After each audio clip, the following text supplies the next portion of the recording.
हाँ तो प्यारे बच्चों हाँ तो प्यारे बच्चों कैसे हैं आप लोग। उम्मीद करते हैं कि आप लोग एकदम अच्छे से होंगे, मस्त होंगे, स्वस्थ होंगे, तंदुरुस्त होंगे और मन लगा करके पढ़ाई कर रहे होंगे। तो माय डियर स्टूडेंट्स, जैसा कि आप सभी लोगों को पता है कि 15 फरवरी से आपका परीक्षा शुरू है और पहला दिन यानी 15 फरवरी के दिन ही आपका हिंदी का परीक्षा है। ठीक है ना, 15 फरवरी के दिन ही आपका हिंदी का परीक्षा है। ऐसे में आप लोग एकदम सहजता के साथ हिंदी का परीक्षा जाकर के देंगे और सहजता के साथ हिंदी का तैयारी भी करेंगे, क्योंकि एक भी नंबर ना छूट जाए। क्योंकि आप लोगों को लगता है कि हिंदी बहुत आसान होता है, लेकिन हिंदी आसान नहीं होता है जितना आपको लगता है।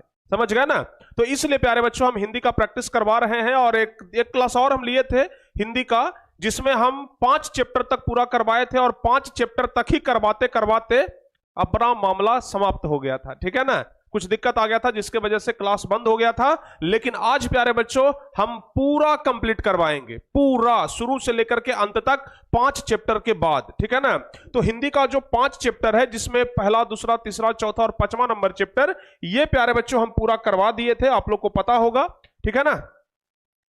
पहला श्रम विभाजन और जाति प्रथा, 20 के दांत, भारत से हम क्या सीखे, नाखून क्यों बढ़ते हैं और नागरी लिपि, यहां तक हम पूरा करवा दिए थे। बहादुर चैप्टर से बाकी है, यानी कि 6ठा नंबर चैप्टर से बाकी है, जिसे प्यारे बच्चों आज हम लोग कंप्लीट करेंगे।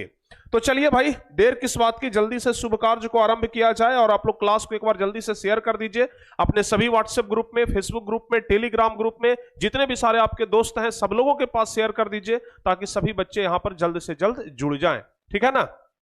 चलिए फटाफट से सारे बच्चे शेयर कर दीजिए, ताकि जल्दी से जल्दी आप लोग का सॉल्यूशन निकाला जाए, जल्दी से जल्दी आप लोग सभी मिलकर के जुड़ जाएं। और हम लोग प्यारे बच्चों आज टॉप 200 ऑब्जेक्टिव क्वेश्चन को देखेंगे। टॉप 200 ऑब्जेक्टिव क्वेश्चन जो कि परीक्षा में मुख्य रूप से पूछे जा सकते हैं। आपके परीक्षा में यहां से हर हाल में सवाल पूछे जाएंगे। यानी कि अगर आप लोग ये 200 क्वेश्चन देख लेते हैं, सबसे पहले हम आपको बता दिए कि ये 200 क्वेश्चन चैप्टर नंबर 5 के बाद है, यानी चैप्टर नंबर 6 से, क्योंकि ऑलरेडी हम चैप्टर 5 तक करवा चुके हैं। समझ गए ना। तो चलिए भाई, जल्दी से जल्दी आप लोग कनेक्ट हो जाइए, जल्दी से जल्दी आप लोग जुड़ जाइए, ताकि हम क्लास को स्टार्ट कर दें, शुरू कर दें। क्लास को एक बार शेयर कर दीजिए, और जो बच्चे अभी तक क्लास को लाइक नहीं किए हैं ना, तो फिर प्यारे बच्चों फटाफट से आप लोग क्लास को लाइक भी कर लीजिए। और हां, अगर आप लोग क्रैश कोर्स में अपना एडमिशन अभी तक नहीं लिए हैं, तो अब देर मत करिए, क्योंकि 2024 परीक्षा बहुत नजदीक है। अब तो परीक्षा का रूटीन निकल गया है। अब किस बात की देर किए हुए हैं भाई आप लोग। अब आप लोग देर मत करिए, अब तो रूटीन भी निकल गया है मेरे दोस्त।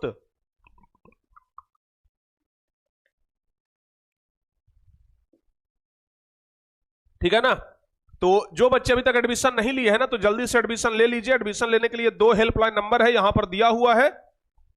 और साथ ही प्यारे बच्चों फी है मात्र 199, जो क्रैश कोर्स का पूरे बिहार का सबसे कम फी होता है।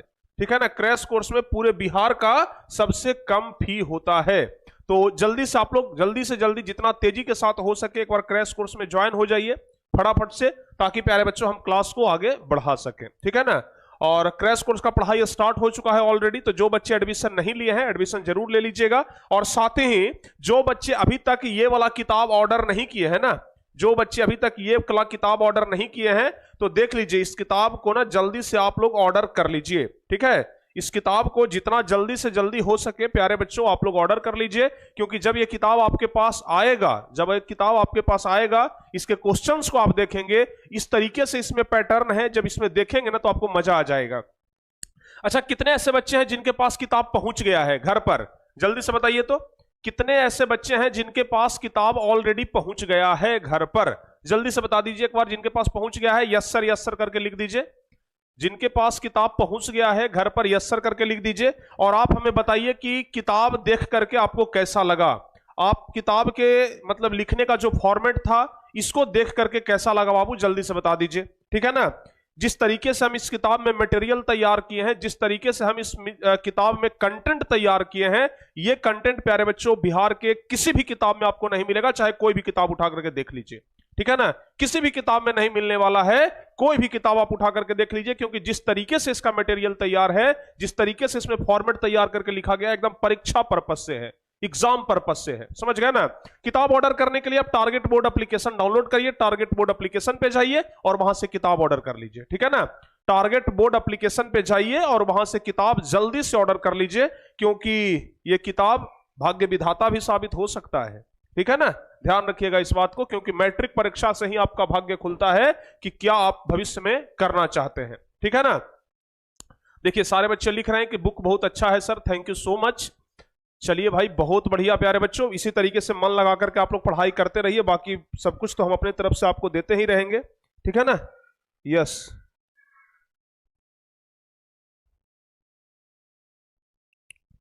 चलिए ठीक है ना।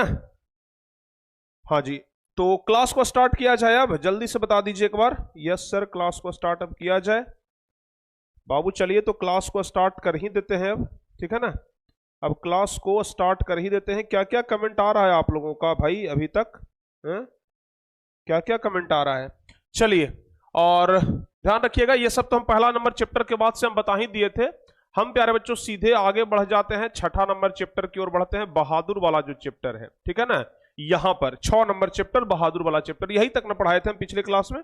जरा एक बार देख लेते हैं बाबू, पिछले क्लास में हम यही तक न पढ़ाए थे।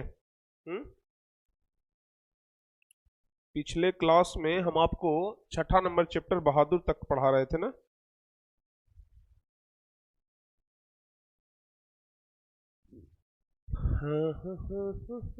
चलिए बहुत बढ़िया, यही तक है। क्लास को एक बार शेयर कर दिया आप लोग हैं? क्लास को शेयर कर दिए ना। अब बढ़ते हैं आगे, यहां से आप लोग जवाब देना शुरू करिए, जितना फास्ट हो सके प्यारे बच्चों जवाब देने का प्रयास करिएगा। ठीक है, पहला नंबर क्वेश्चन है कि बहादुर शीर्षक कहानी की निर्मला कौन थी? बताइए, बहादुर शीर्षक कहानी की निर्मला कौन थी? तो निर्मला कौन थी? लेखक की पत्नी थी ना। आप लोगों को पता है कि निर्मला कौन थी? लेखक की पत्नी थी। तो जवाब होगा बी नंबर ऑप्शन। ठीक है ना, इसका जवाब क्या होगा? पहला का बी नंबर ऑप्शन सही होगा। और हर एक चैप्टर में कितना क्वेश्चन सही करते हैं, कितना क्वेश्चन गलत करते हैं, ठीक है ना, कितना क्वेश्चन सही करते हैं, कितना क्वेश्चन गलत करते हैं, ये प्यारे बच्चों आप लोग अच्छे तरीके से ध्यान से याद करते जाइएगा, चूंकि हम लास्ट में पूछेंगे, समझ गए ना, लास्ट में हम पूछेंगे कि हाँ कितना आया और कितना गलत हुआ। समझ गए ना, ध्यान रखिएगा। जिंदगी और जोंक किस लेखक की रचना है? ये क्वेश्चन समझ लीजिए कि मोस्ट VVI है, समझ लीजिए कि परीक्षा में एकदम पूछा जाएगा, इस प्रकार का क्वेश्चन है। जिंदगी और जोंक किस लेखक की रचना है? तो जवाब हो जाएगा अमरकांत की रचना है। जिंदगी और जोंक अमरकांत की रचना है, ध्यान रखिएगा। तीसरा नंबर क्वेश्चन है कि बहादुर को लेकर कौन आया था? बहादुर को लेकर के कौन आया था? तो लेखक का साला। तो जवाब होगा बी नंबर ऑप्शन। ये सब सारे इंपॉर्टेंट क्वेश्चन है, ऑलरेडी बिहार बोर्ड मैट्रिक परीक्षा में पूछा गया क्वेश्चन है, क्योंकि यहां पर जितने भी सारे हम क्वेश्चन रिवाइज करवा रहे हैं ना आपको अभी, ये बिहार बोर्ड मैट्रिक परीक्षा में ऑलरेडी पूछा हुआ क्वेश्चन है प्यारे बच्चों, ध्यान रखिएगा। चौथा नंबर है कि लेखक अमरकांत ने हाई स्कूल की शिक्षा कहां से प्राप्त की? लेखक अमरकांत ने हाई स्कूल की शिक्षा कहां से प्राप्त की? तो हाई स्कूल की शिक्षा कहां से प्राप्त किए थे? कहां से? छपरा से कि बलिया से कि आरा से कि बक्सर से? तो जवाब क्या होगा? लेखक अमरकांत हाई स्कूल की शिक्षा बलिया से प्राप्त किए थे। ए नंबर ऑप्शन सही जवाब होगा। जितने भी सारे बच्चे ए नंबर ऑप्शन बता रहे हैं बलिया से, उनका जवाब बिल्कुल सही है। चलिए अगला है कि बहादुर कहां से भागकर आया था? बहादुर कहां से भागकर आया था? तो बहादुर का घर था बाबू नेपाल, ठीक है ना, बहादुर का घर था नेपाल, उसके पिताजी युद्ध में मारे गए थे, ये सब कुछ हम आपको ऑलरेडी बता दिए हैं। अगला है कि बहादुर शीर्षक कहानी में किशोर कौन था? किशोर बताइए जल्दी से, बहादुर शीर्षक कहानी में किशोर कौन था? तो किशोर लेखक के पुत्र था जी। किशोर कौन था? लेखक का पुत्र था। 6 का ए नंबर ऑप्शन सही होगा। क्लियर है ना? जो बच्चे अभी तक लगभग 700-800 बच्चे ऐसे हैं जो क्लास को बाबू लाइक तक नहीं किए हैं, तो जो बच्चे लाइक नहीं किए हैं ना, तो लाइक का बटन एक बार दबाइए और जल्दी से क्लास को लाइक कर दीजिए, ठीक है। अगला नंबर क्वेश्चन, बहादुर का पूरा नाम क्या था? बहादुर का पूरा नाम है दिल बहादुर। बी नंबर ऑप्शन सही होगा। बहादुर का पूरा नाम दिल बहादुर, ध्यान रखिएगा। 8वां नंबर है कि बहादुर अपने घर से क्यों भागा था? बहादुर अपने घर से क्यों भागा था? तो मां की मार के कारण बहादुर अपने घर से भाग गया था। सी नंबर ऑप्शन सही होगा, ठीक है ना। मां की मार के कारण ही बहादुर अपने घर से भाग गया था। अगला है 9वां नंबर कि अमरकांत लिखित कहानी का नाम क्या है? अमरकांत के द्वारा लिखित कहानी का नाम बताइए। तो अमरकांत के द्वारा लिखित कहानी का नाम है प्यारे बच्चों मछली बहादुर। बहादुर ना हो जाएगा, डी नंबर, 9वां का डी नंबर ऑप्शन सही होगा। कितना आसान क्वेश्चन है बताइए। किसी प्रकार का अगर कोई दिक्कत हो तो बता दीजिए आप लोग। अगला नंबर क्वेश्चन है कि बहादुर का बाप कहां मारा गया था? बहादुर का बाप कहां मारा गया था? तो बहादुर का बाप युद्ध में मारा गया था। 10 का ए नंबर ऑप्शन सही जवाब हो जाएगा। अगला नंबर क्वेश्चन है कि बहादुर से मार खा करके भैंस भागी भागी किसके पास चली आई? तो बहादुर से मार खाने के बाद भैंस जो है वो भाग करके मां के पास चली आई थी। 11 का बी नंबर ऑप्शन सही होगा। क्लियर है यहां तक? बिल्कुल, 11 का बी नंबर ऑप्शन सही जवाब होगा। अगला है कि लेखक के रिश्तेदार ने बहादुर पर क्या आरोप लगाए? लेखक के रिश्तेदार ने बहादुर पर पैसे चुराने का आरोप लगाए थे। ए नंबर ऑप्शन सही होगा। लेखक के रिश्तेदार ने बहादुर पर पैसे चुराने के आरोप लगाए थे। 13 नंबर क्वेश्चन है कि कहानी है, बताओ तो इसमें से कौन कहानी है प्यारे बच्चों? तो जवाब होगा कि बहादुर एक कहानी है। बहादुर एक कहानी है, ठीक है ना। अगला है बहादुर कहां का रहने वाला था? आपको अभी हम कुछ देर पहले ये क्वेश्चन बता चुके हैं कि नेपाल का रहने वाला था। जितना देर में हम क्वेश्चन पढ़ेंगे ना उतना देर में आपका जवाब आ जाना चाहिए। सिर्फ आपको एबीसीडी तो लिखना है और ज्यादा तो कुछ लिखना है नहीं। तो अगर सिर्फ एबीसीडी ही लिखना है तो जवाब तुरंत आ जाना चाहिए, ये बात ध्यान रहे आपको, ठीक है ना। अगला नंबर क्वेश्चन बता दीजिए, बहादुर पर कितने रुपए की चोरी का इल्जाम था? बहादुर पर कितने रुपए की चोरी का इल्जाम था?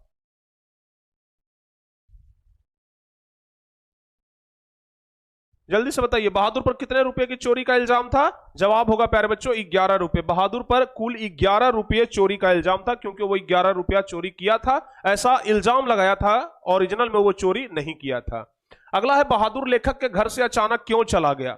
बहादुर लेखक के घर से अचानक क्यों चला गया? तो जवाब होगा लेखक के घर से अचानक जाने का कारण था स्वयं के प्रति लेखक तथा उसके घर वालों के व्यवहार में आए परिवर्तन के कारण, ठीक है ना। स्वयं के प्रति लेखक तथा उसके घर वालों के व्यवहार में आए परिवर्तन के कारण ही बहादुर लेखक का घर छोड़कर के अचानक चला गया। उसके बाद 17 नंबर क्वेश्चन है, मित्र मिलन शीर्षक कहानी संग्रह किसकी रचना है? मित्र मिलन शीर्षक कहानी संग्रह, तो मित्र मिलन शीर्षक कहानी संग्रह भी अमरकांत की रचना है। 17 का डी ऑप्शन सही होगा। अभी तो आप लोग बता दे रहे हैं, बहुत सारे बच्चे क्या करते ना, देखिए हम आपको बताते हैं। जैसे अभी बहादुर चैप्टर का हम ऑब्जेक्टिव क्वेश्चन करवा रहे हैं, समझ गए ना। तो दिक्कत यहां पर क्या है, जैसे बहादुर का करवा रहे हैं तो आप लोग को तो पहले से पता है कि अच्छा बहादुर चैप्टर चल रहा है, तो कोनो सर पूछ लेंगे ना तो उसका लेखक कौन होगा? अमरकांत होगा। लेकिन हम प्यारे बच्चों एक अजब तरीके से, एक गजब तरीके से टेस्ट सीरीज तैयार कर रहे हैं, जिसमें हम आप लोगों के लिए ना क्या करेंगे कि जहां तहां से क्वेश्चन पिक करेंगे, समझ गए ना। जैसे किताब में भी देखिएगा, अभी ये जो किताब है ना, ये किताब में हम कुछ उसी तरीके से क्वेश्चन डिजाइन किए हैं। हम चैप्टर बाय चैप्टर क्वेश्चन नहीं दिए, क्योंकि परीक्षा में चैप्टर बाय चैप्टर नहीं आता है बाबू। परीक्षा में सोचिएगा कि चैप्टर बाय चैप्टर क्वेश्चन दे दे तो संभव नहीं है। परीक्षा में क्वेश्चन कभी पहला चैप्टर से, कभी 5वां चैप्टर से, कभी तीसरा चैप्टर से, इस तरीके से क्वेश्चन उठाता है, समझ गए ना। और वहां पर गड़बड़ा जाइएगा तो याद रखना होगा कि मित्र मिलन अमरकांत की रचना है। अगला है कि लेखक की पत्नी के रिश्तेदार किस दिन आए थे? तो लेखक के पत्नी के रिश्तेदार आए थे रविवार के दिन। 18 का ए नंबर ऑप्शन सही होगा। क्लियर है? 18 का ए नंबर ऑप्शन सही होगा। उसके बाद 19 नंबर क्वेश्चन है कि बहादुर कितने वर्ष का था? बहादुर कितने वर्ष का था? 10-11 वर्ष, 12-13 वर्ष, 9-10 वर्ष की 13-14 वर्ष। 19वां नंबर क्वेश्चन सही जवाब क्या हो जाएगा? 12-13 वर्ष का था। बी नंबर ऑप्शन सही जवाब होगा। जो बच्चे बी नंबर ऑप्शन बता रहे हैं ना, बिल्कुल सही जवाब है। अब चलिए प्यारे बच्चों, 19 क्वेश्चन हम आपको बताए हैं इस चैप्टर में। बताइए आप लोग कि 19 में से कितना क्वेश्चन का सही जवाब आप लोगों ने किया? 19 में से कितना क्वेश्चन सही किए हैं और कितना क्वेश्चन गलत किए हैं? जल्दी से बताइए तो एक बार।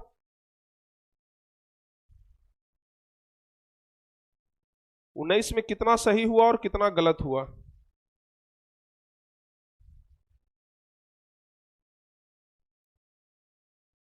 जल्दी से एक बार बता दीजिए, 19 में कितना क्वेश्चन का जवाब आप लोगों ने सही किया और कितना क्वेश्चन का जवाब प्यारे बच्चों आप लोगों के द्वारा गलत कर दिया गया है? ये जवाब आप लोग जल्दी से बता दीजिए हमें। कितना सही किए? 17।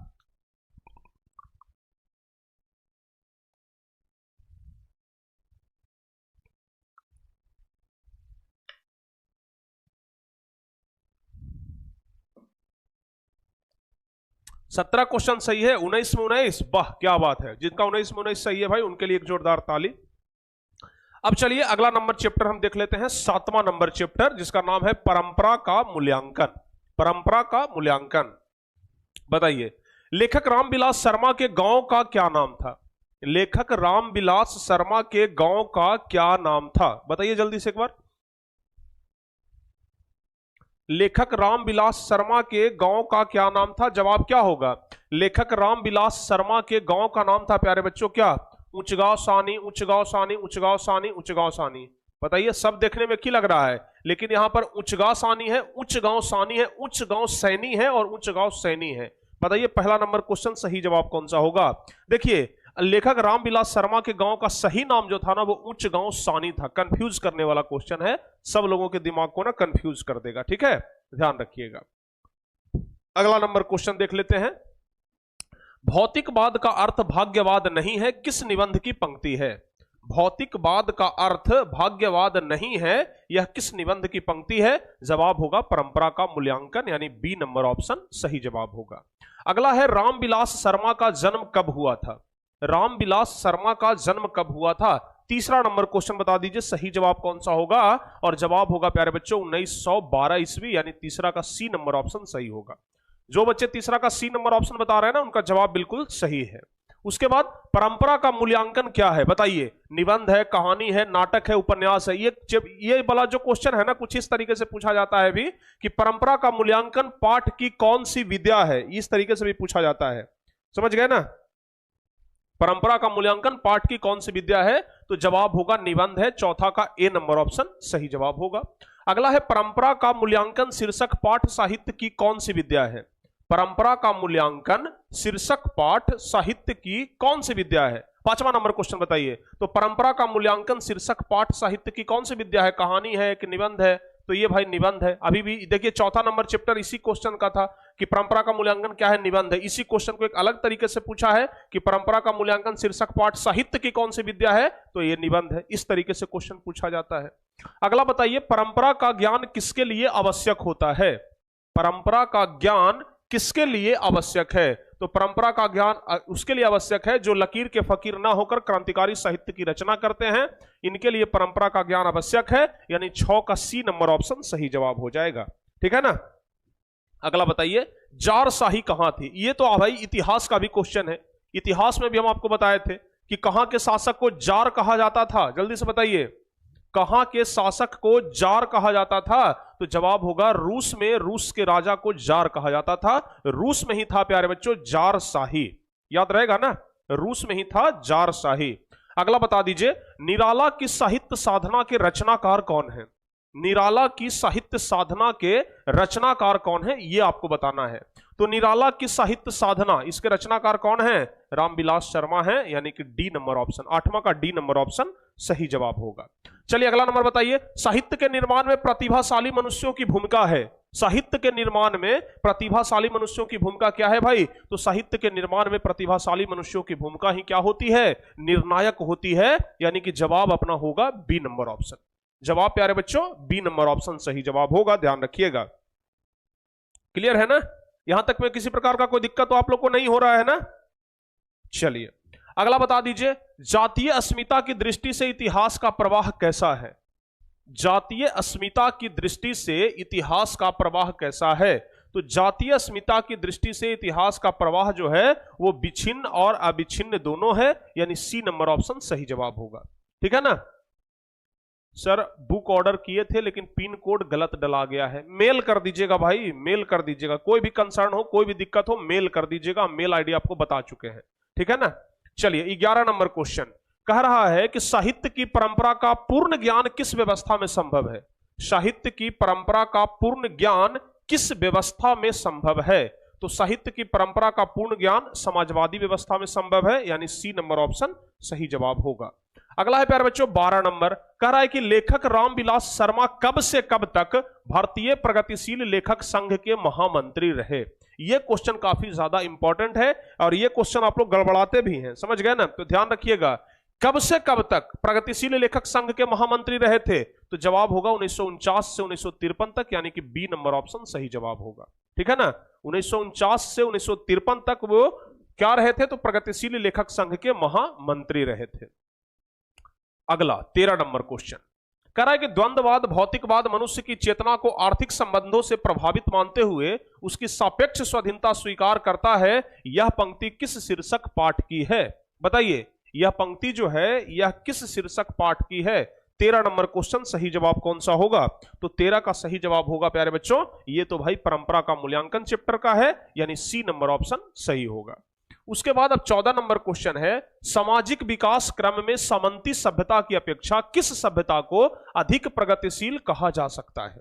बताइए, सामाजिक विकास क्रम में सामंती सभ्यता की अपेक्षा किस सभ्यता को अधिक प्रगतिशील कहा जा सकता है? तो जवाब होगा प्यारे बच्चों, जवाब होगा इसमें पूंजीवाद सभ्यता को। 14 का जवाब होगा अकेश्वरीवादी सभ्यता को। 14 का देखिए तो बी नंबर ऑप्शन होगा क्या, कि पूंजीवादी सभ्यता होगा।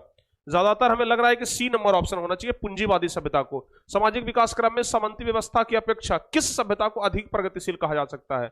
अच्छा, तो सामाजिक विकास में तो भाई पूंजीवादी ज्यादा प्रगतिशील होता है ना, ये सी नंबर ऑप्शन ही सही होगा। ठीक है ना, सी नंबर ऑप्शन जो बच्चे बता रहे हैं उनका जवाब बिल्कुल सही है। अगला है, मनुष्य और परिस्थिति का संबंध है। मनुष्य और परिस्थिति का संबंध जो है ना वो एकदम सापेक्ष है। 15 का ए ऑप्शन सही होगा। कितने बच्चे 15 का ए ऑप्शन बता रहे हैं? कितने बच्चे 15 का ए ऑप्शन बता रहे हैं कि मनुष्य और परिस्थिति का संबंध कैसा है? प्यारे बच्चों, ए नंबर ऑप्शन बताने वाले कितने बच्चे हैं? देखते हैं जरा, ए नंबर ऑप्शन बताने वाले कितने बच्चे हैं? 15 का मनुष्य और परिस्थिति का संबंध है सापेक्ष। ए नंबर ऑप्शन बताने वाले कितने बच्चे हैं? 15 का ए, 15 का ए, 15 का ए। वाह, क्या बात है। ठीक है ना, अगर हम कह देंगे कि बाबू रे 2 + 2 = 5 हो जाएगा, तो आप लोग भी पीछे से कहना वाह सर, आपके बात एकदम सलाखों पर रहेगा, आप जो कह दिए वो सर एकदम डगमगा नहीं सकता है। ठीक है ना, अरे भाई इसका जवाब जानते हो, ये नंबर ऑप्शन नहीं होगा। मनुष्य और परिस्थिति का संबंध जो है वो द्वंद्वात्मक है, ए नंबर ऑप्शन सही नहीं होगा। ठीक है ना, बार बार आपको हम बोलते हैं कि शिकारी के जाल में नहीं पड़ना है। शिकारी आएगा, जाल बिछाएगा, दाना डालेगा, लेकिन उसमें फंसना नहीं है, और आप लोग वही करते हैं, बार बार फंस जाते हैं। ठीक है ना, डी नंबर ऑप्शन बाबू इसका सही जवाब होगा। अगला बता दीजिए, जारशाही रूस के सोवियत समाज में पढ़े जाने वाले लोकप्रिय साहित्यकार कौन है? देखिए, रूस में पढ़े जाने वाले लोकप्रिय साहित्यकार हैं तोल्स्टॉय, यानी कि 16 का ए नंबर ऑप्शन सही होगा। 16 का जो बच्चे ए नंबर ऑप्शन बता रहे हैं ना उनका जवाब बिल्कुल सही है। जो बच्चे 16 का ए नंबर ऑप्शन बता रहे हैं उनका जवाब बिल्कुल सही है। तो ये टोटल 16 क्वेश्चन था जी इस चैप्टर में। बताइए 16 में से कितना का जवाब आपने सही किया? 16 में से कितना का जवाब आपने सही किया है? जल्दी से आप हमें जवाब बताइए। ठीक है ना, जल्दी से जवाब बताइए।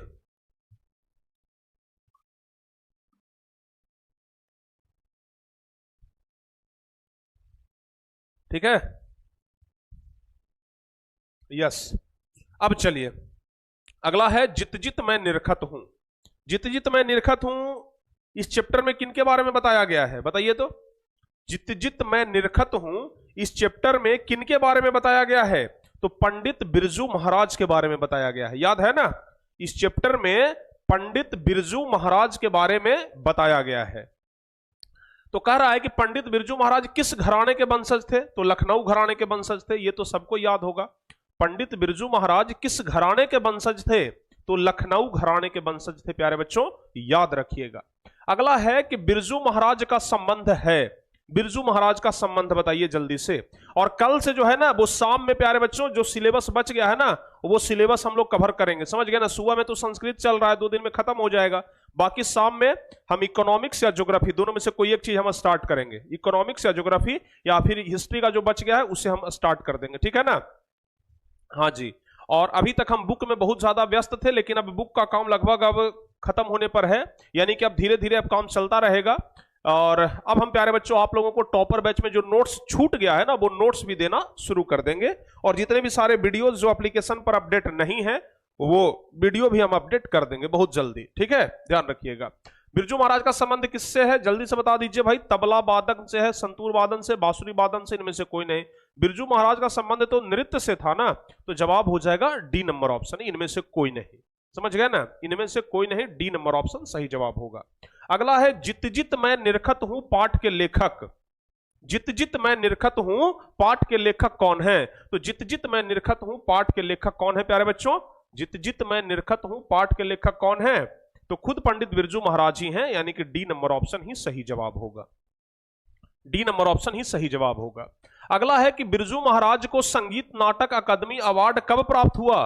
बिरजू महाराज को संगीत नाटक अकादमी अवार्ड कब प्राप्त हुआ? तो कब प्राप्त हुआ था? 20 साल की उम्र में, या फिर 19 साल की उम्र में, या 25 की 27? चौथा नंबर क्वेश्चन बता दीजिए तो सही जवाब कौन सा होगा? संगीत नाटक अकादमी पुरस्कार प्राप्त हुआ था इनको 27 साल की उम्र में। ए नंबर ऑप्शन सही होगा। 27 साल की उम्र में पंडित बिरजू महाराज को संगीत नाटक अकादमी पुरस्कार प्राप्त हुआ था। अगला बताइए, बिरजू महाराज को तालीम किससे मिली? तालीम मतलब होता है शिक्षा, समझ गए ना? तो शिक्षा किनसे मिली थी? बाबूजी से मिली थी। बाबूजी किनको कहा जाता है? पिताजी को, समझ गए ना? बाबूजी कहा जाता है पिताजी को। तो जवाब प्यारे बच्चों होगा बी नंबर, जवाब होगा बी नंबर, याद रखिएगा। अगला है छठा नंबर क्वेश्चन कि बिरजू महाराज किस शैली के नर्तक हैं? बिरजू महाराज किस शैली के नर्तक हैं? जवाब बताइए। ये प्यारे बच्चों कथक शैली के नर्तक हैं। डी नंबर ऑप्शन सही होगा। बिरजू महाराज कथक शैली के नर्तक हैं। अगला है कि बिरजू महाराज के चाचा जी का नाम बताइए। शंभू महाराज, याद है कि भूल गए हैं? कुछ याद रहा कुछ भूल गए ना, कुछ भूल गए कुछ याद रहा। शंभू महाराज, बिरजू महाराज के चाचा जी का नाम क्या था? शंभू महाराज, याद रखिएगा। अगला है बिरजू महाराज की ख्याति किस रूप में है? बिरजू महाराज की जो ख्याति है वो किस रूप में है? तो बिरजू महाराज की ख्याति नर्तक के रूप में है भाई। आठवां का ए ऑप्शन सही जवाब होगा, इसमें नो डाउट। आठवां का ए ऑप्शन अब सही जवाब होगा। अगला है जित जित मैं निरखत हूं पाठ साहित्य की कौन सी विद्या है? जित जित मैं निरखत हूं पाठ साहित्य की विद्या है। ये प्यारे बच्चों साक्षात्कार है, यानी कि इसमें इंटरव्यू है। अच्छा आप लोग ये बताइए तो बिरजू महाराज का इंटरव्यू कौन ले रही है? जल्दी से बताइए। बिरजू महाराज का जो इंटरव्यू ले रही है वो कौन ले रही है? जितना जल्दी हो सके जवाब बताइए। चलिए जल्दी से बताइए, बिरजू महाराज का इंटरव्यू कौन ले रही है? फटाफट से जवाब बताइए। चलिए जल्दी जल्दी से आप लोग जवाब बताइए प्यारे बच्चों, कौन ले रही है बिरजू महाराज का इंटरव्यू? क्या नाम था? रश्मि, रश्मि नाम था। बिरजू महाराज का इंटरव्यू कौन ले रही है? रश्मि, बिल्कुल रश्मि नाम था, ठीक है ना? क्या नाम था? रश्मि। चलिए अगला है कि शंभू महाराज बिरजू महाराज के कौन थे? शंभू महाराज बिरजू महाराज के कौन थे? शंभू महाराज बिरजू महाराज के चाचा जी थे। ये तो एकदम आसान सवाल है भाई। शंभू महाराज बिरजू महाराज के कौन थे? तो चाचा जी थे। बताइए यहां तक में कोई दिक्कत है? नहीं ना? चलिए भाई अगला क्वेश्चन है कि हलकारे का अर्थ क्या होता है? हलकारे, तो हल्का आरे, हलकारे, ठीक है ना? हलकारे का अर्थ होता है संदेशवाहक। हलकारे 11 का बी ऑप्शन सही होगा। हलकारे का अर्थ होता है प्यारे बच्चों संदेशवाहक, ठीक है ना? उसके बाद पंडित बिरजू महाराज का जन्म खाली स्थान ईस्वी में हुआ था। पंडित बिरजू महाराज का जो जन्म हुआ था वो किस ईस्वी में हुआ था? जवाब बताइए। 12 नंबर क्वेश्चन, सही जवाब बताइए। पंडित बिरजू महाराज को जो जन्म हुआ था वो 1938 में हुआ था। 1938 में हुआ था। एक बार कंफर्म हो लेते हैं हम। पंडित बिरजू महाराज का जन्म जो हुआ था ना 1938 में, जहां तक हमें याद है 37 या 38 ही होगा ना? देख लीजिए तो जरा एक बार। पंडित बिरजू महाराज वाला चैप्टर है 63 नंबर पेज में।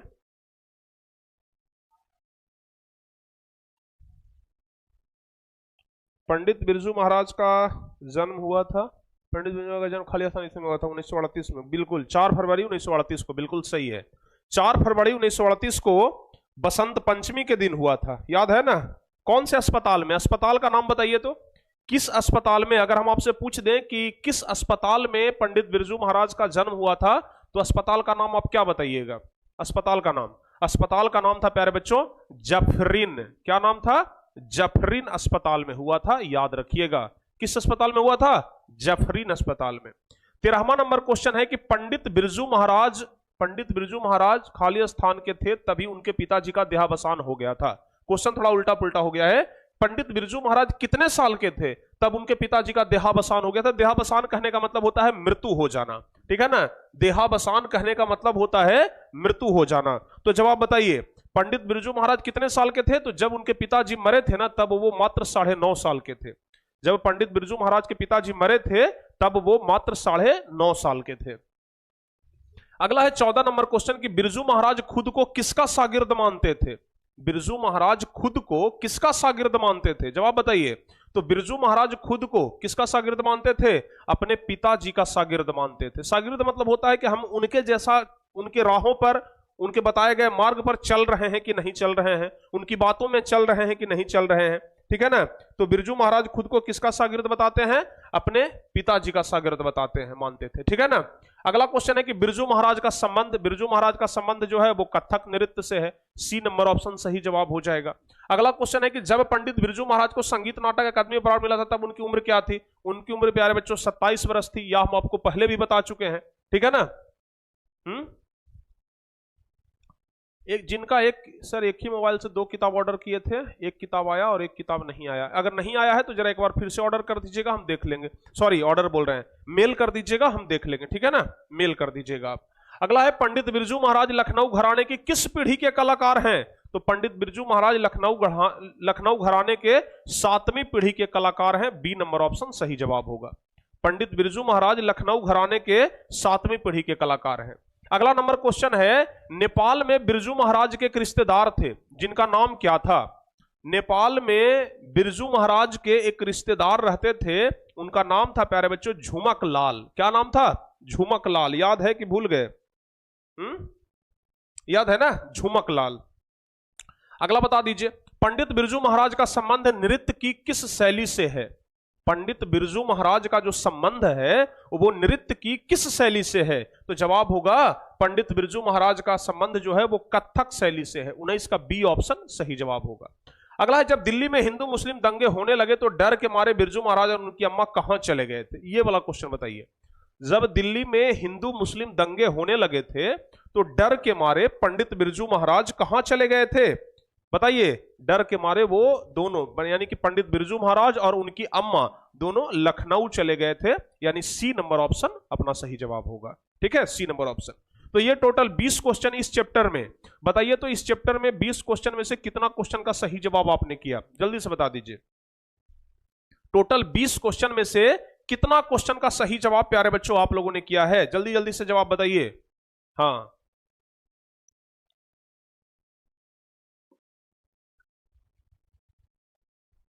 जल्दी से बताइए। 20 में से कितना सही हुआ है? 18, 19, 16, 16, 4 गलत कर दिया भाई। 20 में से 4 गलत, ये बर्दाश्त करने लायक नहीं है। टारगेट बोर्ड के स्टूडेंट होकर के, प्रिंस सर का चेला होकर के, और 20 में से 4 गलती करिएगा तो ये बताइए बर्दाश्त करने वाला बात है? ये बर्दाश्त करने वाला बात नहीं है बाबू, सोच लीजिए। और जो बोल रहे हैं ना कि 20 में से 25 सही हुआ है, ये भी बर्दाश्त करने वाला बात नहीं है। काहे कि 50 क्वेश्चन रंगना होता है और 50 में अगर 60 रंग दीजिएगा ना तो नंबर कट जाएगा, समझ गए ना। तो इसलिए जितना कहा जाए उतना ही करना चाहिए, समझ गए ना। जितना कहा जाए उतना ही करना चाहिए। अब झूठ मत बोल दीजिएगा कि सब सही हो गया है, 20 में 20 सही हो गया है। ये झूठ बोलने का आदत ना बच्चों में ज्यादा होता है, तो आप लोग जरा झूठ मत बोलिएगा, ठीक है ना। चलिए आगे बढ़ते हैं। अब अगला नंबर चैप्टर है आविन्यो। आविन्यो प्यारे बच्चों, ये आविन्यो के लेखक कौन है? जल्दी से बताइए। आविन्यो के लेखक कौन है? अशोक वाजपेयी है? कौन है आविन्यो के लेखक? जल्दी से कमेंट करिए और पहला नंबर क्वेश्चन का जवाब बताइए कि लेखक आविन्यो क्या साथ लेकर के गए थे? जब लेखक आविन्यो गए थे तो अपने साथ क्या लेकर के गए थे? तो लेखक आविन्यो गए थे अपने साथ कुछ पुस्तक लेकर के, टाइपराइटर लेकर के और टेप्स लेकर के। कुछ पुस्तक, टाइपराइटर और टेप्स लेकर के गए थे। अगला क्वेश्चन है कि ला शत्रुज क्या है? ला शत्रुज क्या था? ला शत्रुज क्या था? तो ला शत्रुज एक ईसाई मठ था। डी नंबर ऑप्शन सही जवाब होगा। दूसरा का डी नंबर ऑप्शन। ला शत्रुज क्या था? तो ला शत्रुज एक ईसाई मठ था। डी नंबर ऑप्शन सही जवाब होगा। अगला क्वेश्चन है कि पिकासो की विख्यात कृति का नाम क्या है? पिकासो की विख्यात कृति का नाम क्या है? तो पिकासो की विख्यात कृति का नाम है मादामोजेल द आविन्यो। यहां पर सी ऑप्शन। तीसरा का जो बच्चे सी नंबर ऑप्शन बता रहे हैं ना, उनका जवाब बिल्कुल सही है। अगला है अशोक वाजपेयी का जन्म कब हुआ था? बताइए। अशोक वाजपेयी का जन्म हुआ था 16 जनवरी 1941 ईस्वी को। ए नंबर ऑप्शन सही होगा। अशोक वाजपेयी का जन्म हुआ है 16 जनवरी 1941 ईस्वी को, ध्यान रखिएगा। उसके बाद 5वां नंबर क्वेश्चन, बिलनब्य क्या है प्यारे बच्चों? बिलनब्य एक छोटा सा गांव है। बिलनब्बे अविन्यों के पास में ही एक छोटा सा गांव है। पांचवा का बी नंबर ऑप्शन सही जवाब होगा। अगला है अविन्यो किस नदी पर स्थित है? अविन्यो रोन नदी पर स्थित है जी। छठा का ए ऑप्शन सही होगा। अविन्यो जो है वो रोन नदी पर स्थित है। उसके बाद रोन नदी के किनारे बसे शहर का नाम क्या है? रोन नदी के किनारे बसे हुए शहर का नाम क्या है? तो जवाब होगा रोन नदी के किनारे बसे शहर का नाम है अविन्यो, यानी कि सी नंबर ऑप्शन सही जवाब होगा। ठीक है ना, सी number option.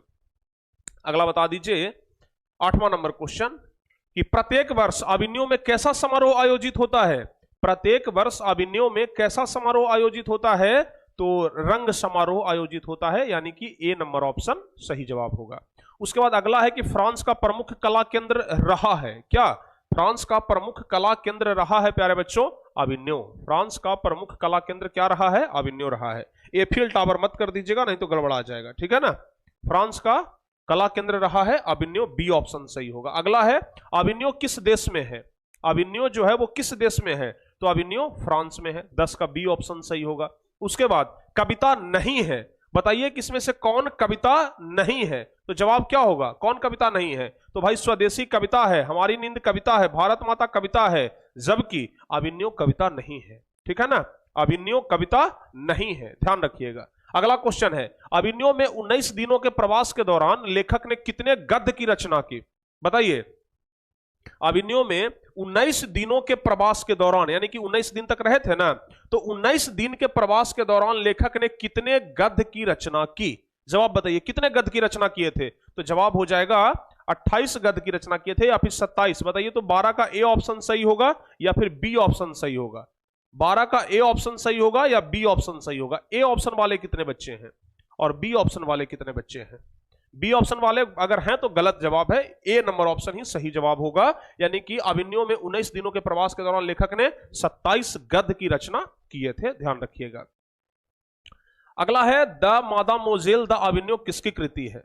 The मादामोजेल the Avignon ये किसकी कृति है प्यारे बच्चों? बताइए तो द मादामोजेल द अविन्यो ये पिकासो की कृति है। किसकी? 13 का बी नंबर ऑप्शन सही जवाब होगा, ये पिकासो की कृति है। ठीक है ना, चलिए अगला नंबर क्वेश्चन, ला शत्रुज का धार्मिक उपयोग कब से कब तक होता रहा? ला शत्रुज का धार्मिक उपयोग कब से कब तक होता रहा? तो जवाब होगा 14वीं सदी से फ्रेंच क्रांति तक, यानी डी नंबर ऑप्शन सही जवाब होगा। अगला क्वेश्चन है कि बिलनब्बे और अविन्यो के बीच में कौन नदी है? बिलनब्बे और अविन्यो के बीच में कौन नदी है? तो जवाब हो जाएगा रोन नदी है, ए नंबर ऑप्शन सही होगा। कौन सी नदी है? रोन नदी है। उसके बाद अगला है कि अविन्यो क्या है? अविन्यो बताइए क्या है? तो अविन्यो प्यारे बच्चों एक ईसाई मठ है।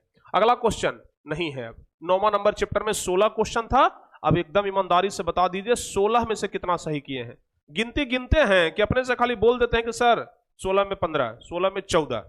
ठीक है ना, कुछ बच्चे करते होंगे ऐसा, ऐसे कर लेते होंगे। अच्छा 16 क्वेश्चन है ना, सर को क्या बोल दें? 12, 13, 14, 15। देखते हैं कौन सा बोलते हैं। 1, 2, 3, 4, 5, 6, 7, 8, 9, 10, तो 12, 13। सर 13 सही है। कहीं हाथ पर जोड़ करके इसे तो नहीं बोल देते हैं? जो सोच लिए भाई, जो देख लिए कि अच्छा ये वाला पर 10 आ रहा है तो ये हो गया सर 13। समझ गए ना? कहीं ऐसे तो नहीं करते हैं ना आप लोग हैं?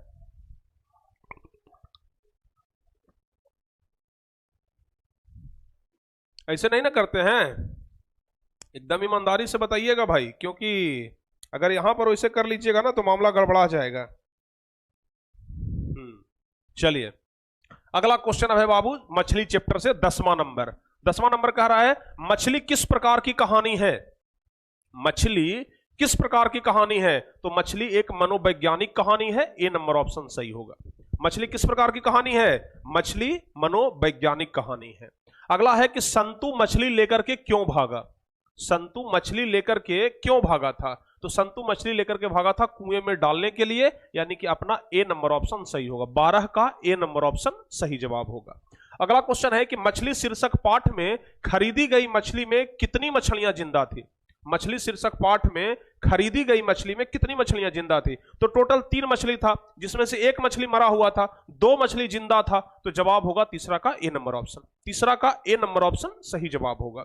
अगला क्वेश्चन है कि मछली शीर्षक कहानी के रचयिता हैं। मछली शीर्षक कहानी के रचयिता कौन है? बताइए। मछली शीर्षक कहानी के रचयिता है विनोद कुमार शुक्ल। कौन है प्यारे बच्चों? विनोद कुमार शुक्ल। चौथा का ए नंबर ऑप्शन बिल्कुल सही जवाब है।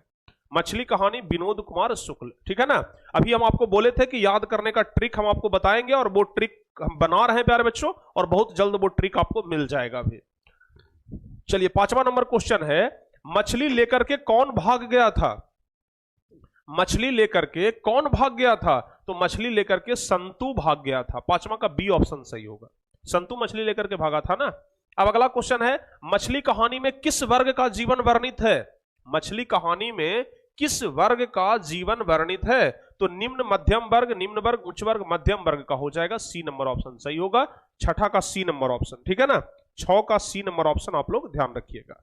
7वां नंबर क्वेश्चन है, मछली शीर्षक कहानी में दीदी के प्रेमी का नाम क्या था? मछली शीर्षक कहानी में दीदी के प्रेमी का नाम, तो दीदी के प्रेमी का नाम क्या था? नरेन, ठीक है ना। और नरेन के बारे में ही पिताजी बोले थे। क्या बोले थे, कुछ याद है? नरेन के बारे में ही ना पिताजी बोले थे कि साले अगर दोबारा घर में घुसे तो मार के हाथ पैर तोड़ देना। ये नरेन के बारे में ही ना बोले थे। तो जवाब होगा डी नंबर ऑप्शन। अगला है, मछली के लिए मसाला कौन पीस रही थी? बताइए, मछली के लिए मसाला कौन पीस रही थी? तो जवाब होगा मछली के लिए मसाला पीस रही थी मां पीस रही थी ना। 8वां का डी नंबर ऑप्शन सही जवाब होगा। मछली के लिए मसाला कौन पीस रही थी? मां पीस रही थी। अगला क्वेश्चन है, विनोद कुमार शुक्ल किस कृषि विश्वविद्यालय में एसोसिएट प्रोफेसर थे? बताइए, विनोद कुमार शुक्ल किस कृषि विश्वविद्यालय में एसोसिएट प्रोफेसर थे? तो विनोद कुमार शुक्ल जो है ना वो इंदिरा गांधी विश्वविद्यालय में थे ना जी। बताइए, तो सी नंबर ऑप्शन होगा कि या फिर राजीव गांधी? इंदिरा गांधी की राजीव गांधी? 9वां का सही जवाब कौन सा होगा? इंदिरा गांधी की राजीव गांधी? जवाब होगा इंदिरा गांधी। इंदिरा गांधी विश्वविद्यालय में एसोसिएट प्रोफेसर थे। अगला बताइए, लेखक को मछली खाने से किसने मना किया था? तो लेखक को मछली खाने से मना किया था मां ने कि बहन ने? मां ने होगा कि बहन ने होगा? 10वां नंबर क्वेश्चन, सही जवाब बताइए। जवाब होगा मां ने, ठीक है ना। अगला, लेखक के घर में मछली कौन खाता था? तो पिताजी खाते थे। सिर्फ लेखक के घर में मछली पिताजी ही खाते थे, ध्यान रखिएगा। अगला है, लेखक अपने पिता से क्या मांगना चाहता था? तो लेखक अपने पिता से मछली मांगना चाहता था, ठीक है ना। डी नंबर ऑप्शन सही होगा। लेखक अपने पिता से मछली मांगना चाहता था। अगला है, लेखक के पिता ने कितनी मछलियां खरीदी? लेखक के पिता ने कितनी मछलियां खरीदी? तो लेखक के पिता ने कितनी? 3 मछलियां खरीदी। जवाब होगा 3 मछलियां। सी नंबर ऑप्शन सही होगा। अगला है प्यारे बच्चों, पेड़ पर कमरा किसकी रचना है? पेड़ पर कमरा किसकी रचना है? तो पेड़ पर कमरा किसकी रचना है? किसकी? विनोद कुमार शुक्ल की रचना है ना। जवाब ए नंबर ऑप्शन होगा। पेड़ पर कमरा विनोद कुमार शुक्ल की रचना है। अगला क्वेश्चन है, मछली कहानी में किस वर्ग का चित्रण किया गया है? मछली कहानी में किस वर्ग का चित्रण किया गया है? तो जवाब होगा निम्न मध्यवर्गीय परिवार का चित्रण किया गया है। सी ऑप्शन सही होगा। मछली कहानी में निम्न मध्यवर्गीय परिवार का चित्रण किया गया है। चलिए अगला क्वेश्चन बता दीजिए, विनोद कुमार शुक्ल का जन्म कब हुआ था? जन्म बताइए। विनोद कुमार शुक्ल यानी कि जो मछली कहानी के लेखक हैं, उनका जन्म कब हुआ था? जवाब होगा कि उनका जन्म हुआ था 1 जनवरी 1937 ईस्वी को, यानी कि बी नंबर ऑप्शन सही होगा। अगला क्वेश्चन है कि मछली छीनने की कोशिश कौन कर रहा था? मछली छीनने की कोशिश कौन कर रहा था? तो मछली छीनने की कोशिश कर रहा था भग्गू। कौन कर रहा था? भग्गू। अगला क्वेश्चन बताइए, मछली शीर्षक कहानी में मछली और गोश्त कौन खाता है? तो मछली और गोश्त सिर्फ पिताजी खाते थे। गोश्त मतलब प्यारे बच्चों मांस होता है, ठीक है ना। गोश्त मतलब क्या होता है? मांस होता है, ध्यान रखिएगा। गोश्त मतलब मांस होता है। अगला बताइए, मछली शीर्षक कहानी किस कहानी संकलन से ली गई है? मछली शीर्षक कहानी किस कहानी संकलन से ली गई है? यह लिया गया है महाविद्यालय से। बी नंबर ऑप्शन सही होगा। 19वां का बी नंबर ऑप्शन कितने बच्चे सही कर रहे हैं? 19वां का बी नंबर ऑप्शन सही कितने बच्चे कर रहे हैं? और 20वां नंबर और सबसे लास्ट क्वेश्चन है इस चैप्टर का, संतु भींगने से बचने के लिए कहां खड़ा हो गया? तो संतु भींगने से बचने के लिए मकान के नीचे खड़ा हो गया था। जवाब होगा प्यारे बच्चों सी नंबर। ध्यान रखिएगा 20 का सी नंबर ऑप्शन सही जवाब होगा। बताइए यहां तक सारे बच्चों का कंप्लीट हो गया? सर जी 17 नंबर देख लीजिए। क्या है 17 नंबर भाई? मछली छीनने की कोशिश कौन कर रहा था? मछली छीनने की, देखिए संतु जब मछली लेकर के भाग रहा था ना, तो मछली छीनने की कोशिश तो एक्चुअल में भग्गू ही कर रहा था। मछली छीनने की कोशिश भग्गू कर रहा था। यह बिल्कुल सही है जी। चलिए 20 में से कितना सही हुआ है? अब बताइए एकदम सही सही। 20 में से कितना सही हुआ है? एकदम सही सही बताइए जल्दी से। 20 में से कितना सही किए हैं? फटाफट से बताइए। 7 गलत हो गया इसमें। अरे ईमानदारी से बता रहे हो भाई, एकदम 7 गलत हो गया सर हमारा। गर्व से बोल रहे हैं बेचारे, ठीक है ना।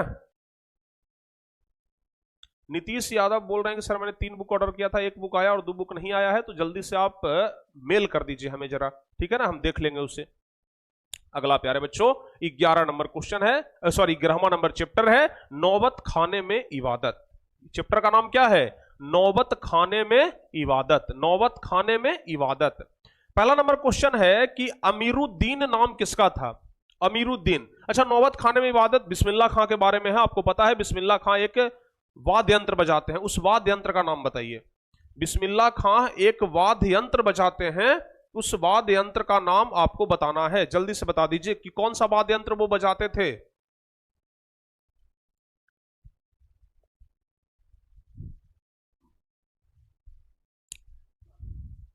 जल्दी से बताइए।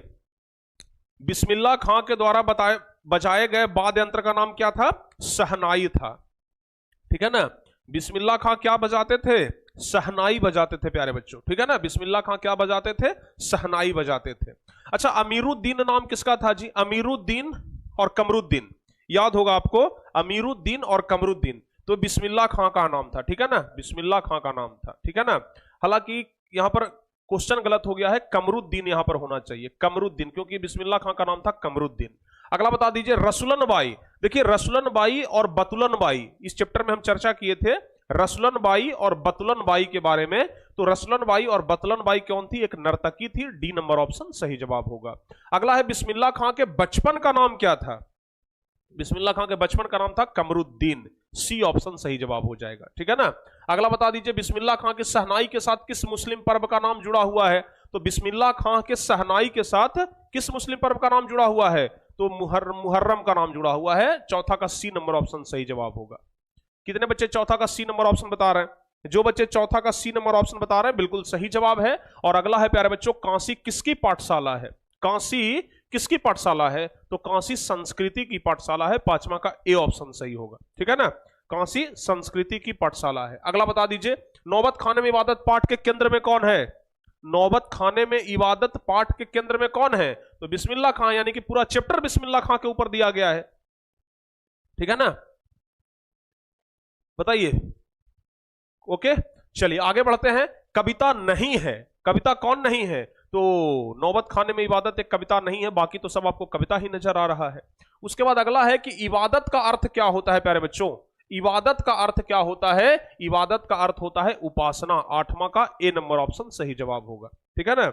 इबादत का अर्थ होता है उपासना, ध्यान रखिएगा।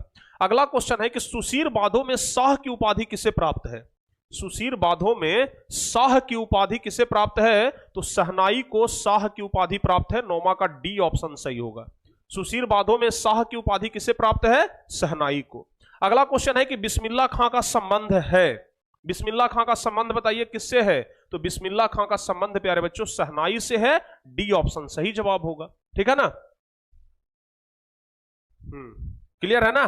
चलिए अगला नंबर क्वेश्चन, नौबत खाने में इबादत साहित्य की कौन सी विद्या है? नौबत खाने में इबादत कहानी है, व्यक्ति चित्र है, साक्षात्कार है या फिर निबंध है? तो देखिए व्यक्ति चित्र है, क्योंकि ये व्यक्ति के बारे में, एक खास व्यक्ति के बारे में लिखा गया है, उस्ताद बिस्मिल्लाह खां के बारे में लिखा गया है, इसलिए प्यारे बच्चों ये व्यक्ति चित्र है। अगला है ड्योढ़ी पर आलाप। देखिए ड्योढ़ी पर आलाप शीर्षक काव्य संग्रह किसकी रचना है, यानी किनके द्वारा यह लिखा गया है? ड्योढ़ी पर आलाप। तो ड्योढ़ी पर आलाप लिखा गया है यत्येंद्र मिश्र के द्वारा। डी नंबर ऑप्शन सही होगा, ठीक है ना। ड्योढ़ी पर आलाप यत्येंद्र मिश्र के द्वारा लिखा गया है। अगला बता दीजिए अरब देश में फूंक करके बजाए जाने वाले वाद्य यंत्र जिसमें नाड़ी यानी कि रीड होती है उसे क्या कहते हैं? तो नाड़ी या रीड को प्यारे बच्चों नय कहा जाता है, ठीक है ना, ध्यान रखिएगा। अगला, काशी में मरण भी क्या माना जाता है? अगर काशी में जाके कोई मर जाता है तो काशी में मरण भी माना जाता है बड़ा मंगल। क्या माना जाता है? मंगल। यानी काशी में अगर जाने के बाद मृत्यु भी हो जाए ना तो वो बड़ा शुभ, वो बड़ा मंगल माना जाता है। अगला बता दीजिए यत्येंद्र मिश्र ने गीतकार गुलजार की कविताओं का संपादन किस नाम से किया है? बताइए जल्दी से। यतेंद्र मिश्र ने गीतकार गुलजार की कविताओं का संपादन किया है यार जुलाहे। क्या? यार जुलाहे के नाम से। 15 का ए नंबर ऑप्शन क्या हो जाएगा? सही जवाब हो जाएगा। क्लियर है ना?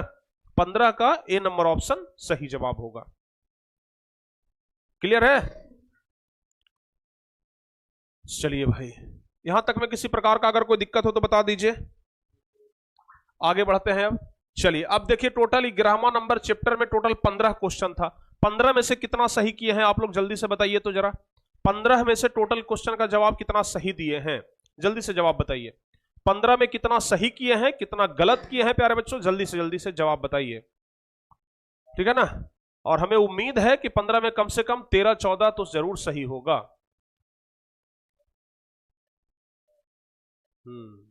चलिए 12, 13, 14 सबका सही है। ठीक है ना? क्लियर है ना? चलिए भाई, अब सबसे लास्ट चैप्टर बचा है प्यारे बच्चों गद्य खंड का। गद्य खंड का अब सबसे आखिरी चैप्टर है जिसका नाम है शिक्षा और संस्कृति। बताइए शिक्षा और संस्कृति किनके द्वारा लिखा गया है? शिक्षा और संस्कृति किनके द्वारा लिखा गया है? तो शिक्षा और संस्कृति लिखा गया है महात्मा गांधी के द्वारा। और पहला नंबर क्वेश्चन है कि किसके जन्म दिवस को अहिंसा दिवस के रूप में मनाते हैं? तो इसका भी जवाब होगा महात्मा गांधी। ठीक है ना? अच्छा, महात्मा गांधी से जुड़ा एक सवाल पूछते हैं। महात्मा गांधी को बापू की उपाधि किसने दी थी? बताइए तो। महात्मा गांधी को बापू की उपाधि किसने दी थी? जल्दी से जवाब बताइए।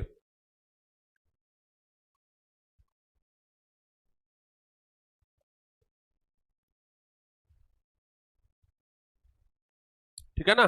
जल्दी से जवाब बताइए। महात्मा गांधी को महात्मा गांधी को क्या बोल रहे थे? बापू की उपाधि, महात्मा की उपाधि ना बोले थे हम।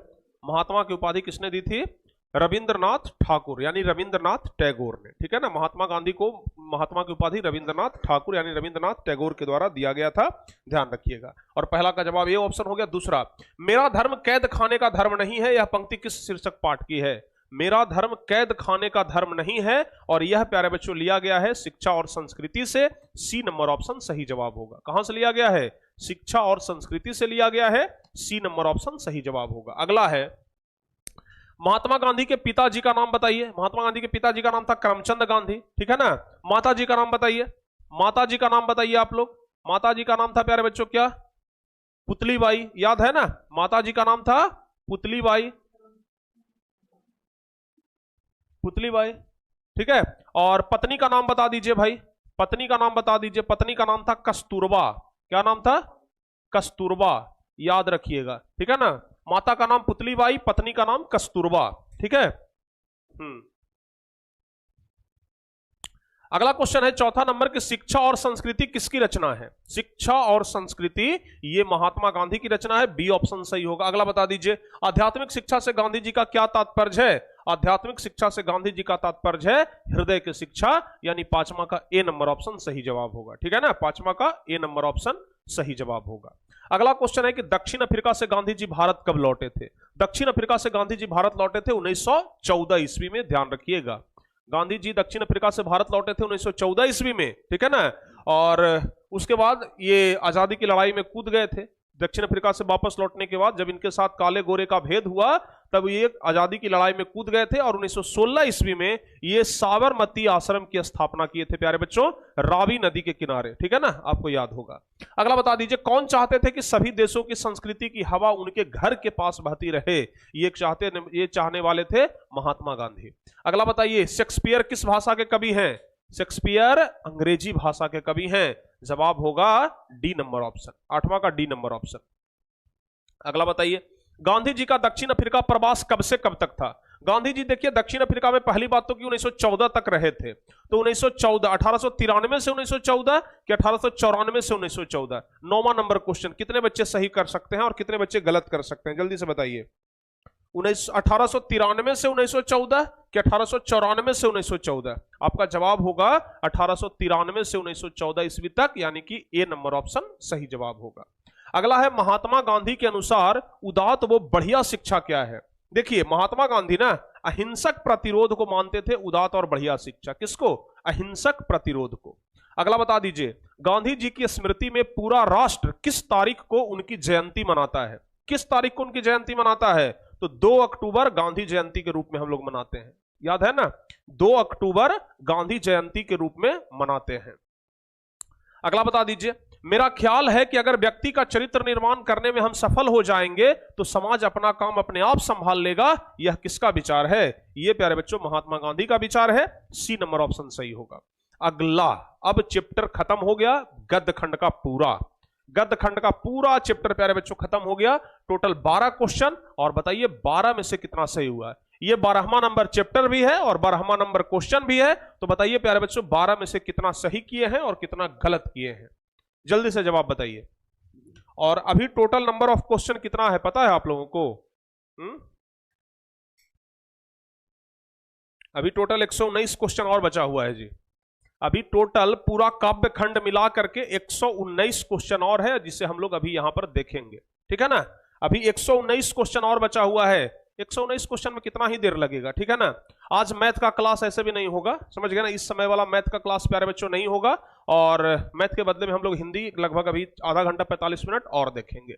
चलिए हम लोग काव्य खंड में प्रवेश करते हैं। काव्य खंड का सबसे पहला नंबर चैप्टर है प्यारे बच्चों, राम नाम बिनु बिरथे जग जन्मा, जोनर दुख में दुख नहीं माने, याद है ना, राम नाम बिनु बिरथे जग जन्मा। तो कह रहा है कि पहला नंबर क्वेश्चन, आशा दीवार किस कवि की रचना है? आशा दीवार किस कवि की रचना है? जवाब होगा गुरु नानक, क्योंकि राम नाम बिनु बिरथे जग जन्मा ये गुरु नानक की ही रचना है, याद है ना, राम नाम बिनु बिरथे जग जन्मा ये गुरु नानक की ही रचना है। तो जवाब होगा आशा दीवार भी गुरु नानक की ही रचना है। अगला है, गुरु नानक पंजाबी के अलावा और किस भाषा में कविताएं लिखे? पंजाबी के अलावा वो हिंदी भाषा में कविता लिखते थे, ठीक है ना। गुरु नानक जी पंजाबी के अलावा हिंदी भाषा में कविता लिखते थे। 6 नंबर, अच्छा 6 नंबर क्या कह रहा है भाई? दक्षिण अफ्रीका से गांधी जी भारत कब लौटे थे? 1915 ईस्वी। ओह सॉरी भाई, 1915 ईस्वी होगा इसका, ठीक है ना, 1915 ईस्वी। 1914 तक तो वहीं रहे थे, 1915 में लौटे थे। छठा का बी नंबर ऑप्शन सही होगा, ठीक है ना। 6 का प्यारे बच्चों बी नंबर ऑप्शन सही होगा। 6 का बी नंबर ऑप्शन सही होगा, 1915 ईस्वी, क्लियर कर लीजिएगा। अगला नंबर बता दीजिए, अगला नंबर बता दीजिए, अगला नंबर बता दीजिए, ये वाला, किसके बिना प्राणी को मुक्ति नहीं मिलती है? किसके बिना प्राणी को मुक्ति नहीं मिलती है? तो कहां गया? कर्मकांड के बिना, गुरु ज्ञान के बिना। किसके बिना? गुरु ज्ञान के बिना। सी नंबर ऑप्शन सही जवाब होगा।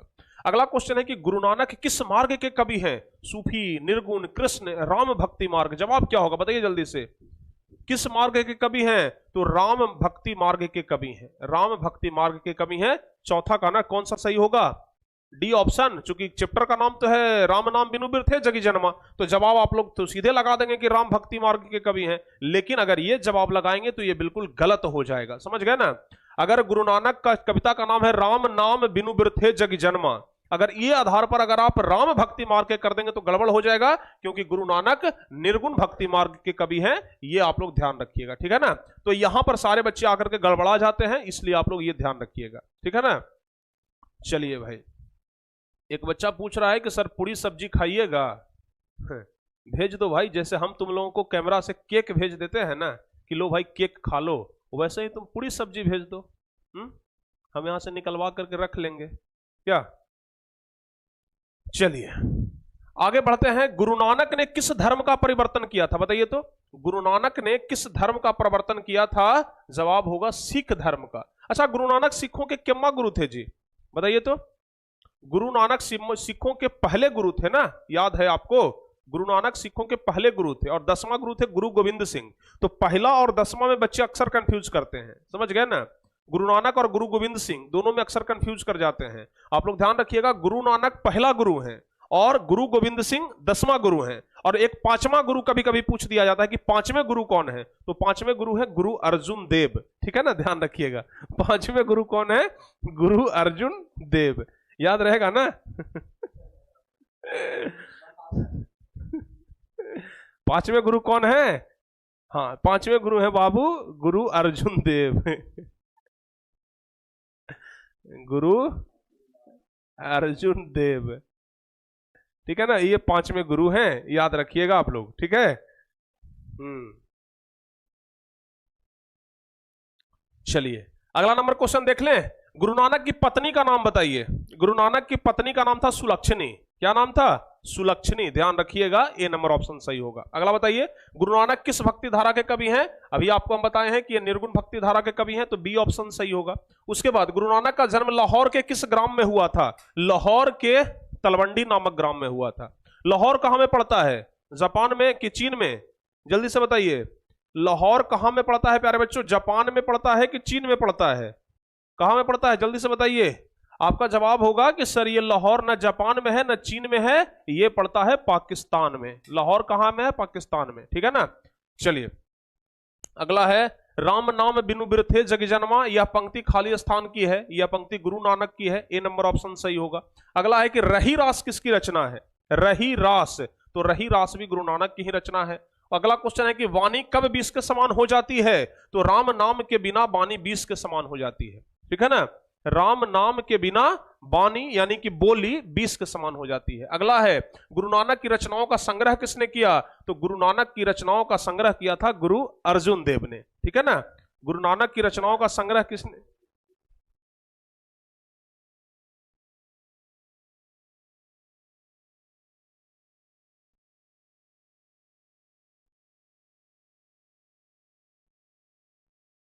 चलिए, गुरु नानक की रचनाओं का संग्रह किसने किया था बाबू? तो गुरु अर्जुन देव ने किया था। ठीक है ना, ध्यान रखिएगा।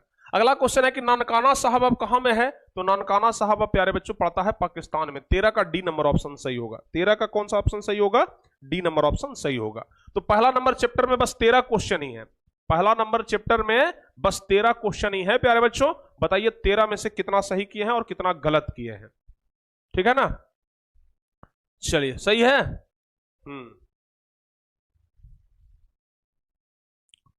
आगे बढ़ते हैं भाई। आप लोग थके तो नहीं ना है? पहले ये बता दीजिए। नहीं भाई थके नहीं होंगे, अभी तो 1 घंटा ही हुआ है, अभी कैसे थक जाएंगे?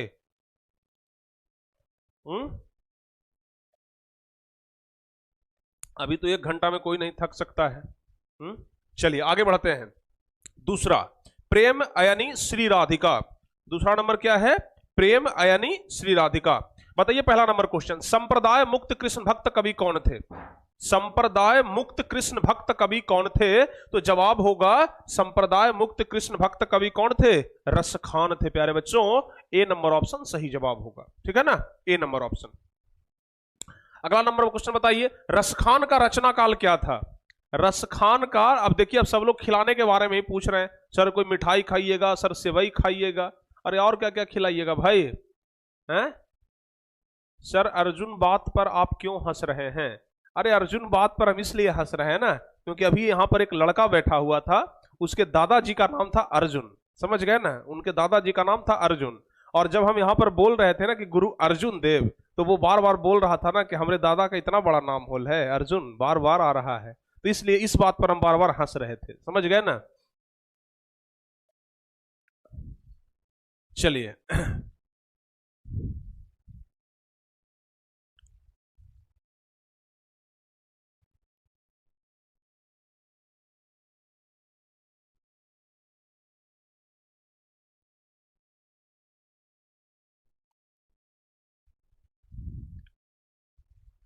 चलिए भाई आगे बढ़ते हैं। अच्छा इसका नहीं बताया ना, रसखान का रचना काल बताइए।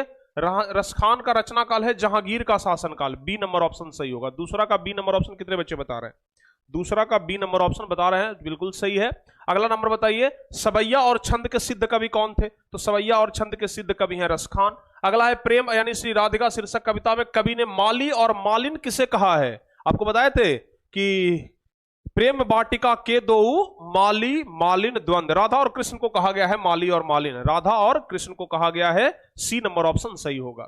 अगला है प्यारे बच्चों, इन मुसलमान हरजन पे कोटि हिंदू वारिये किसने कहा था? इन मुसलमान हरजन पे कोटि हिंदू वारिये, ये किसने कहा था? तो ये भारतेंदु हरिश्चंद्र ने कहा था। ए नंबर ऑप्शन सही होगा। अगला है कि रसखान की कृति, रसखान की कृति कौन सी है? तो रसखान की कृति है प्यारे बच्चों प्रेम वाटिका, दोहा कोश, पृथ्वीराज रासो। छठा नंबर क्वेश्चन सही जवाब कौन सा होगा? प्रेम वाटिका हो जाएगा, प्रेम वाटिका। अगला बताइए, रसखान दिल्ली से कहां चले गए थे? दिल्ली से ब्रजभूमि चले गए थे। सातवां का सी नंबर ऑप्शन सही होगा, दिल्ली से ब्रजभूमि चले गए थे। ध्यान रखिएगा, याद रहेगा ना। चलिए अगला क्वेश्चन है कि रसखान किस विषय से सिद्ध थे? तो रसखान प्यारे बच्चों सवैया छंद से सिद्ध थे। ए नंबर ऑप्शन सही जवाब होगा।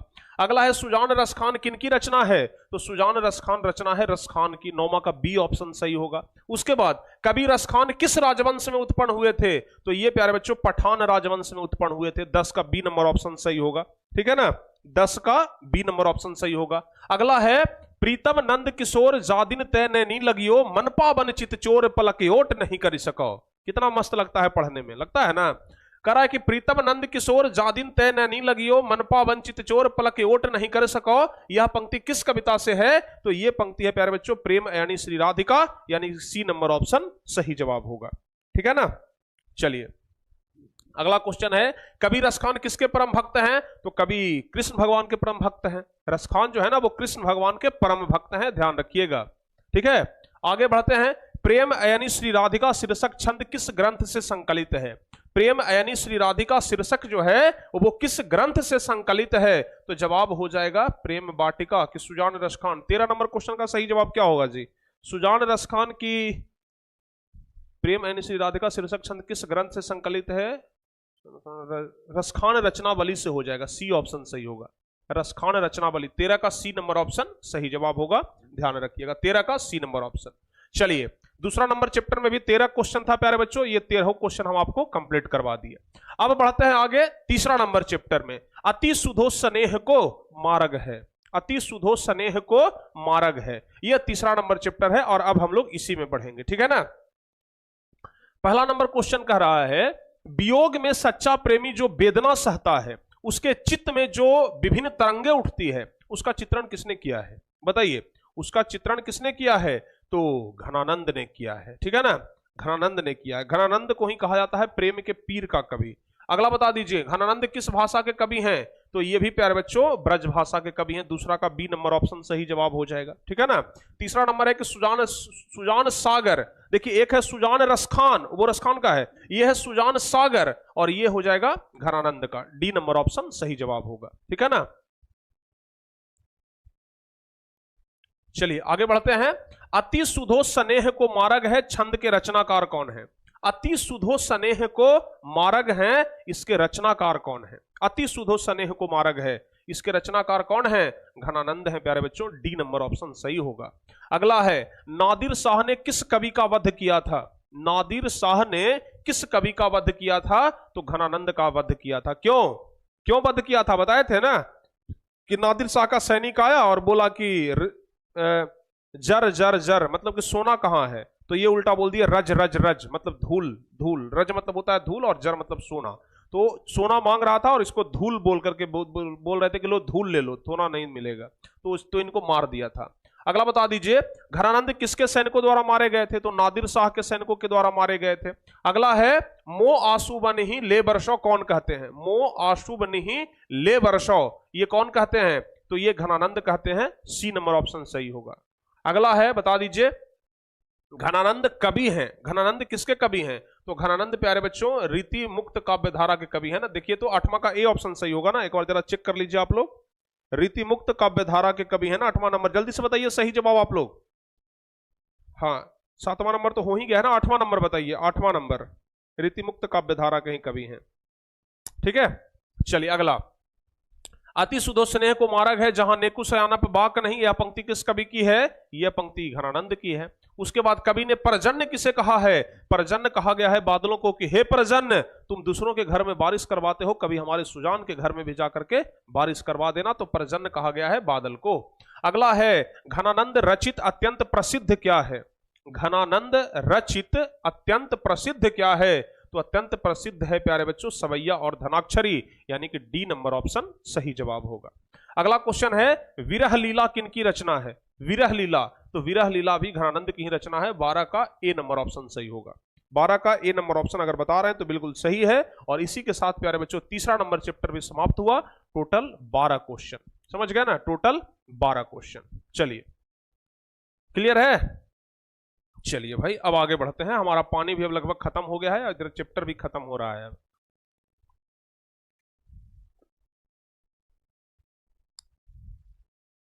अगला बढ़ जाते हैं जी। अगला नंबर बताइए, चौथा नंबर स्वदेशी। बताइए प्रेमघन किस युग के प्रमुख कवि हैं? प्रेमघन किस युग के प्रमुख कवि हैं? तो जवाब होगा प्रेमघन जो है ना वो भारतेंदु युग के कवि हैं। प्रेमघन जो हैं वो भारतेंदु युग के कवि हैं, ठीक है ना। हाँ बाबू बिल्कुल, आज मैथ वाला क्लास नहीं होगा, मैथ वाला क्लास आज सिर्फ अभी के लिए नहीं होगा, ठीक ना। कल से फिर क्लास चलेगा आपका। चलिए, अब से नहीं रे भाई, सिर्फ आज, ठीक है ना, सिर्फ आज मैथ का क्लास नहीं होगा, ठीक है ना। धर्मेंद्र सर बोले कि सर थोड़ा थक गए हैं, आज भर क्लास रहने दीजिए, तो बोले ठीक है भाई। चलिए ओके, आगे बढ़ते हैं। जीर्ण जनपद किस कवि की रचना है? जीर्ण जनपद, तो जीर्ण जनपद भी रचना है प्यारे बच्चों प्रेमघन की, ठीक है ना। ए नंबर ऑप्शन सही होगा। दूसरा का भी सही जवाब कौन सा होगा? ए नंबर ऑप्शन सही जवाब हो जाएगा। तीसरा है भारत सौभाग्य किनका प्रसिद्ध नाटक है?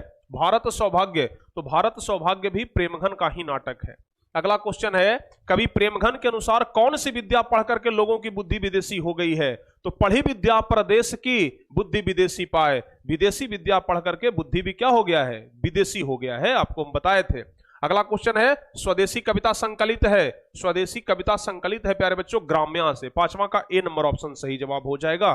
पांचवा का स्वदेशी प्रेमघन, नहीं भाई, स्वदेशी प्रेमघन सर्वस्त्र से है, प्रेमघन सर्वस्त्र से है। अगला क्वेश्चन बता दीजिए, हिंदुस्तानी नाम सुनी अब ये सकुची लजात पंक्ति किस कविता से उद्धृत है? हिंदुस्तानी नाम सुनी अब ये सकुची लजात, ये है प्यारे बच्चों स्वदेशी कविता का ही। अगला क्वेश्चन है कि स्वदेशी शीर्षक पाठ के रचनाकार, तो स्वदेशी पाठ के रचनाकार कौन है? प्रेमघन है, सबको पता है। अगला बताइए, प्रदेश की विद्या पढ़ने का क्या परिणाम हुआ? प्रदेश की विद्या पढ़ने का परिणाम हुआ कि सबकी बुद्धि क्या हो गई है? विदेशी हो गई है। बी नंबर ऑप्शन सही जवाब होगा। अगला है, प्रेमघन अपना आदर्श किसे मानते थे? प्रेमघन अपना आदर्श किसे मानते थे? तो प्रेमघन अपना आदर्श मानते थे किनको? भारतेंदु हरिश्चंद्र को मानते थे जी। नौमा का देख लीजिए तो डी ऑप्शन सही होगा ना, नौमा का डी नंबर ऑप्शन सही जवाब होगा। 10वां नंबर क्वेश्चन है, बद्री नारायण चौधरी प्रेमघन की रचनाएं किस नाम से संग्रहित है? तो प्रेमघन का जो जितना भी कविता है, जितना भी रचना है ना, सब एक जगह पर प्रेमघन सर्वस्व नाम से क्या है? एक जगह पर जमा है। उसके बाद प्रयाग रामागमन शीर्षक नाटक किसकी रचना है? प्रयाग रामागमन, प्रयाग रामागमन भी रचना है बद्री नारायण चौधरी प्रेमघन का। डी नंबर ऑप्शन सही जवाब होगा। अगला है प्यारे बच्चों, हिंदुस्तानी नाम सुनी अब ये सकुची लजात भारत ये सब वस्तु ही यो से हाय घिनात, यह पंक्ति किस कविता से है? ये पंक्ति भी है स्वदेशी कविता से ही। चलिए 13वां, प्रेम जी किस युग के महत्वपूर्ण कवि थे? प्रेमघन जी, तो ये भारतेंदु युग के कवि थे। सी नंबर ऑप्शन सही होगा। प्रेमघन जी किस युग के कवि हैं? तो भारतेंदु युग के कवि हैं, ध्यान रखिएगा। चलिए भाई, चौथा नंबर चैप्टर तक समाप्त हो गया। Total 13 question. फटाफट से आप लोग कमेंट कर दीजिएगा कितना सही हुआ है। अब सिर्फ प्यारे बच्चों 8 चैप्टर और बचा है, ज्यादा क्वेश्चन अब है नहीं, मुश्किल से अब 60-65 क्वेश्चन है, जिसे हम लोग बहुत जल्द देख लेंगे, ठीक है ना। अब अगर इतना देर अगर आप लोग पढ़ लिए हैं तो 10-15 मिनट और पढ़ लीजिए, बाकी पूरा कंप्लीट हो जाएगा, ठीक है ना। अगला बताइए, सुमित्रानंदन पंत का जन्म कब हुआ था? सुमित्रानंदन पंत का जन्म कब हुआ था? 1800, 1700, 1900 या फिर 1905? जवाब होगा प्यारे बच्चों, सुमित्रानंदन पंत का जन्म 1900 ईस्वी में हुआ था, ठीक है ना।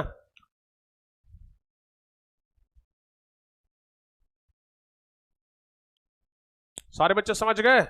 यस। अगला बता दीजिए, सुमित्रानंदन पंत के अनुसार भारत माता किसकी मूर्ति है? सुमित्रानंदन पंत के अनुसार भारत माता किसकी मूर्ति है? तो भारत माता उदास माटी की मूर्ति है। दूसरा का ए ऑप्शन सही होगा, उदास माटी की मूर्ति है भारत माता। चलिए अब तीसरा नंबर क्वेश्चन देख लेते हैं। सफल आज उसका तप संयम, पीला अहिंसा स्तनभ्य सुधोतम, प्रस्तुत पंक्ति किस कविता की है? तो ये भारत माता कविता की है। तीसरा का बी नंबर ऑप्शन सही होगा। अगला है प्यारे बच्चों, भारत माता कविता में भारत का कैसा चित्र प्रस्तुत किया गया है? तो भारत का यथा तथ्य चित्र प्रस्तुत किया गया। ये सब क्वेश्चन तो पता नहीं कितनी बार हम देखे होंगे, हम एकदम प्यारे बच्चों कंठस्थ याद है। अगला क्वेश्चन बता दीजिए, भारत मां के श्रेष्ठ मुख की तुलना कवि ने किससे की है? तो श्रेष्ठ मुख की तुलना किया गया है छाया युक्त चंद से। अगला है, युगवाणी किसकी काव्य कृति है? युगवाणी है प्यारे बच्चों सुमित्रानंदन पंत की। 6 का बी नंबर ऑप्शन सही जवाब होगा। युगवाणी, भारत माता युगवाणी नहीं भाई, युगवाणी लगता है अगेंज जी की है। 6ठा नंबर एक बार देख लीजिए तो, युगवाणी अगेंज जी की है ना। एक बार प्यारे बच्चों देखने दीजिए हमें जरा। युगवाणी अगे जी की कृति होना चाहिए। भारत माता सच्चिदानंद हीरानंद वात्सायन अज्ञे। देख लेते हैं एक बार, सुमित्रानंदन पंत है कि युगवाणी? बिल्कुल सही था, हम शुरुआत में ही सही बोले थे। युगवाणी सुमित्रानंदन पंत की रचना है, ठीक है ना। युगवाणी किसकी रचना है? सुमित्रानंदन पंत की रचना है। ओके, चलिए अगला नंबर क्वेश्चन बता दीजिए। सुमित्रानंदन पंत को मानव सौंदर्य ने किस ओर आकृष्ट किया है? सुमित्रानंदन पंत को मानव सौंदर्य ने किस ओर आकृष्ट किया है? तो सुमित्रानंदन पंत को मानव ने क्या समाजवाद की ओर क्या किया है? आकृष्ट किया है। अगला क्वेश्चन है, कवि सुमित्रानंदन पंत के अनुसार भारत माता की कितनी संतानें दरिद्रता और अभाव से ग्रसित है? तो 30 करोड़, क्योंकि पढ़ा गया है ना कि 30 कोटि संतान नग्नतन, ठीक है ना, ध्यान रखिएगा। चलिए 5वां नंबर चैप्टर समाप्त हो गया प्यारे बच्चों। अब हम लोग चलते हैं 6ठा नंबर चैप्टर में। अब आप लोग सिर्फ जोड़ते जाइएगा, ठीक है ना, क्योंकि जल्दी जल्दी में थोड़ा खत्म कर देते हैं। जनतंत्र का जन्म। दिनकर जी कवि के साथ साथ और क्या है? दिनकर जी कवि के साथ साथ उपन्यासकार भी हैं प्यारे बच्चों, ठीक है ना। बी नंबर ऑप्शन सही जवाब होगा, कवि के साथ साथ उपन्यासकार भी हैं। उसके बाद अगला क्वेश्चन है, सदियों की ठंडी बूझी राख सुगबुगा उठी, मिट्टी सोने की ताज पहन इठलाती है, किस कविता की पंक्ति है? बताइए। सदियों की ठंडी बुझी राख सुगबुगा उठी, मिट्टी सोने की ताज पहन इठलाती है, ये किस कविता की पंक्ति है? जवाब होगा ये प्यारे बच्चों, ये ध्यान रखिएगा, ये जनतंत्र का जन्म, जनतंत्र का जन्म, डी नंबर ऑप्शन सही जवाब होगा, ठीक है ना। अगला क्वेश्चन, रामधारी सिंह दिनकर कहां के रहने वाले थे? रामधारी सिंह दिनकर बिहार के रहने वाले थे, बिहार के बेगूसराय के सिमरिया, ठीक है ना, बिहार के बेगूसराय, बिहार के बेगूसराय के सिमरिया गांव के रहने वाले थे। अगला बता दीजिए, जनतंत्र का जन्म शीर्षक कविता के कवि का नाम क्या है? जनतंत्र का जन्म शीर्षक कविता के कवि का क्या नाम है? तो जवाब हो जाएगा रामधारी सिंह दिनकर। अगला बता दीजिए, दिनकर को ज्ञानपीठ पुरस्कार किस रचना पर मिला था? उर्वशी पर उन्हें ज्ञानपीठ पुरस्कार मिला था प्यारे बच्चों, 5वां का डी नंबर ऑप्शन सही जवाब हो जाएगा, ठीक है ना। उर्वशी पर उन्हें ज्ञानपीठ पुरस्कार मिला था। अगला है, रामधारी सिंह दिनकर का जन्म किस जिले में हुआ था? तो बेगूसराय जिले में हुआ था। उसके बाद रामधारी सिंह दिनकर द्वारा रचित पाठ कौन सा है? तो रचित पाठ है जनतंत्र का जन्म, 7वां का बी नंबर ऑप्शन सही जवाब होगा। अगला है, मिट्टी की अबोध मूर्तें कौन है? तो जनता को कहा गया है मिट्टी की अबोध मूर्तें, याद है ना, जनता को कहा गया है मिट्टी की अबोध मूर्तें। सिंहासन खाली करो कि जनता आती है, किस कविता की पंक्ति है? सिंहासन खाली करो कि जनता आती है, यह जनतंत्र का जन्म कविता का ही है, ध्यान रखिएगा। अगला क्वेश्चन है, कवि दिनकर के अनुसार कौन सोने का ताज पहन करके इठला रही है? तो सोने का ताज पहन करके इठला रही है कौन? देश की जनता। मिट्टी सोने की ताज पहन इठलाती है। 10वां नंबर क्वेश्चन सही जवाब कौन सा होगा, एक और बताइए जल्दी से आप लोग। मिट्टी सोने की ताज पहन इठलाती है, देश की मिट्टी ना हो जाएगा, सी नंबर ऑप्शन। अगला बताइए, दिनकर के काव्य का मूल स्वर क्या है? दिनकर के काव्य का मूल स्वर क्या है?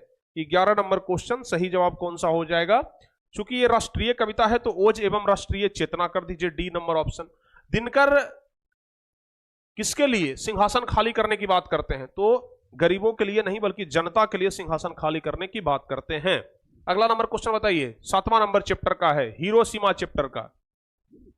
उगते हुए सूरज का देश किसे कहा जाता है प्यारे बच्चों? उगते हुए सूरज का देश किसे कहा जाता है? ध्यान रखिएगा, जापान को उगते हुए सूरज का देश कहा जाता है। अगला क्वेश्चन है कि नदी के द्वीप किस कवि की रचना है? नदी के द्वीप किस कवि की रचना है? तो जवाब होगा अगे जी की रचना है, सच्चिदानंद हीरानंद वात्सायन अगे। उसके बाद अगला क्वेश्चन है कि हिरोशिमा किस देश में है? हिरोशिमा है जापान में। हिरोशिमा और नागासाकी पर बम गिराया गया था, आपको पता है ना, हिरोशिमा और नागासाकी पर बम गिराया गया था, आपको तो पता होगा ही भाई।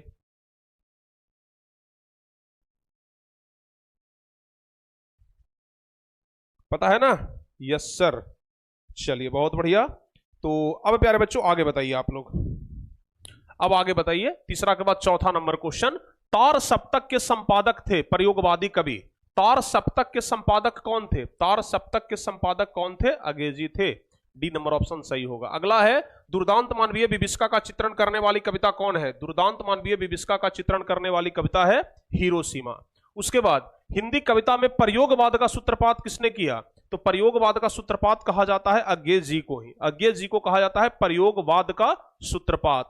उसके बाद अगला है द्वितीय विश्व युद्ध में परमाणु बम किस पर गिराया गया था? तो परमाणु बम गिराया गया था जापान पर ही। अगे का पूरा नाम बताइए। अगे का पूरा नाम है प्यारे बच्चों सच्चिदानंद हीरानंद वात्सायन अज्ञे। आप लोग भी थोड़ा सा तेज हो जाइए, थोड़ा सा फास्ट हो जाइए, ठीक है ना? आप लोग भी थोड़ा सा फास्ट हो जाइए भाई, तेज हो जाइए। उसके बाद अगला है अगे का जन्म कब हुआ? अगे जी का जन्म कब हुआ था? अगे जी का जन्म प्यारे बच्चों जल्दी से बताइए तो कब हुआ था? अगे जी का जन्म कब हुआ था? फटाफट से कमेंट करिए आप लोग। 1910 की 11 होगा जी, बिल्कुल सही जवाब है। अगला बताइए हिरोशिमा कविता किसका चित्रण करती है? आधुनिक सभ्यता की दुर्दांत मानवीय विभीषिका का चित्रण करती है। जवाब होगा डी नंबर ऑप्शन। उसके बाद है सच्चिदानंद हीरानंद वात्सायन अज्ञे के पिताजी का नाम क्या था? पिताजी का नाम था डॉक्टर हीरानंद शास्त्री। जवाब होगा बी नंबर ऑप्शन। उसके बाद धूप बरसी पर अंतरिक्ष में नहीं फटी, बल्कि धूप बरसी पर अंतरिक्ष में नहीं फटी। धूप बरसी यहां कुछ छूट गया है क्या? 12 नंबर क्वेश्चन में धूप बरसी पर अंतरिक्ष में नहीं फटी बल्कि मिट्टी से होगा सही जवाब। अगला है कि शेखर एक जीवनी उपन्यास किसकी रचना है? शेखर एक जीवनी अज्ञे जी की रचना है, ध्यान रखिएगा। चलिए भाई 7वां नंबर चैप्टर समाप्त हो गया। अब बढ़ते हैं 8वें नंबर चैप्टर की ओर, एक वृक्ष की हत्या। एक वृक्ष की हत्या कह रहा है कि एक वृक्ष की हत्या शीर्षक कविता में वृक्ष की सूखी डाली किसकी तरह थी? वृक्ष की सूखी डाली जो थी वो किसकी तरह थी? तो वृक्ष की सूखी डाली एकदम राइफल की तरह थी। बी नंबर ऑप्शन सही होगा। अगला है कि एक वृक्ष की हत्या किस कविता संग्रह से संकलित है? एक वृक्ष की हत्या किस कविता संग्रह से संकलित है? तो जवाब होगा ग्राम्या होगा कि दुष्चक्र में सृष्टा होगा जी?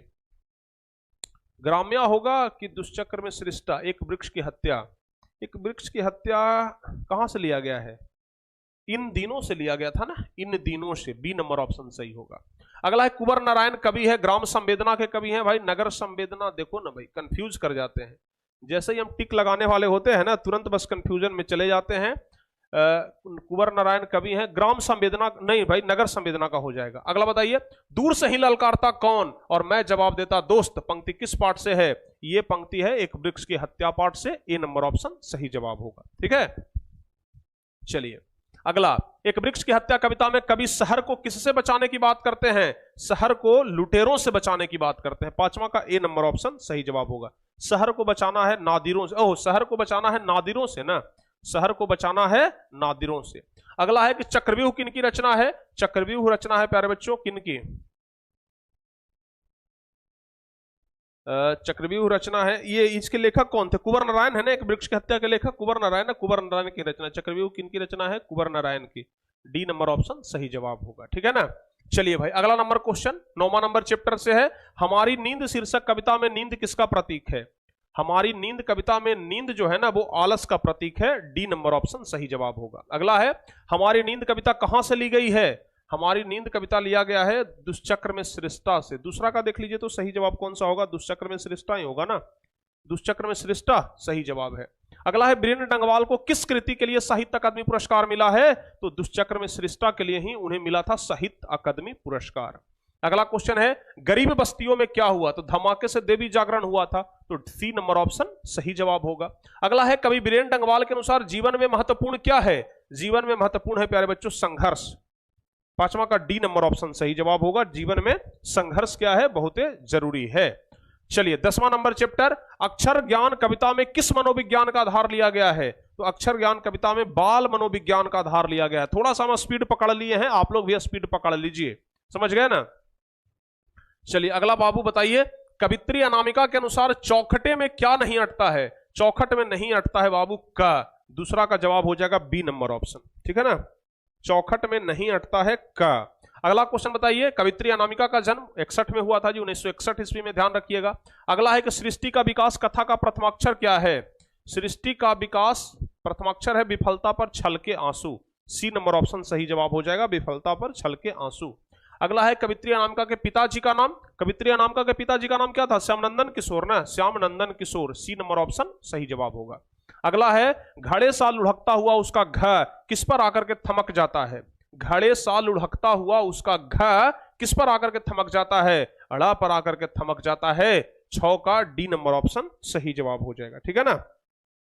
चलिए 7वां नंबर क्वेश्चन बता दीजिए बीजाक्षर शीर्षक कविता का संकलन किसकी रचना है? ये अनामिका की रचना है। 7वां का ए नंबर ऑप्शन सही जवाब होगा। चलिए भाई, अभी 11वां नंबर चैप्टर में तो आ गए हैं और इसके बाद एक चैप्टर और बचेगा, 12वां नंबर चैप्टर। तो 11वां नंबर चैप्टर का पहला क्वेश्चन है, लौट कर आऊंगा फिर पाठ के कभी कहां लौटने की बात करते हैं? तो ये बंगाल में लौटने की बात करते हैं और कहते हैं कि दोबारा हमारा जन्म पुनः बंगाल में ही हो जाए तो ज्यादा बढ़िया है। अगला क्वेश्चन है, जीवनानंद दास की किस कविता को प्रबुद्ध आलोचकों द्वारा रविंद्रोत्तर युग की सर्वश्रेष्ठ प्रेम कविता की संज्ञा दी है? तो बनलता सेन को प्यारे बच्चों, ठीक है ना, बी नंबर ऑप्शन सही होगा, दूसरा का बी नंबर ऑप्शन सही जवाब हो जाएगा, याद रहेगा। चलिए अगला नंबर क्वेश्चन बताइए, लौट कर आऊंगा फिर कविता किस कवि के द्वारा भाषांतरित की गई है? किस कवि के द्वारा भाषांतरित की गई है? भाषांतरित किया गया था प्रयाग शुक्ल के द्वारा, सी नंबर ऑप्शन सही जवाब हो जाएगा। अगला क्वेश्चन है कि लौट कर आऊंगा फिर शीर्षक कविता किनकी रचना है? जीवनानंद दास की रचना है, चौथा का ए नंबर ऑप्शन सही जवाब हो जाएगा, ठीक है ना। उसके बाद अब 5वां नंबर क्वेश्चन है, जीवनानंद दास का जन्म कब हुआ है? इनका जन्म हुआ था 1899 ईस्वी में। इनका जन्म कब हुआ है? 1899 ईस्वी में, ध्यान रखिएगा।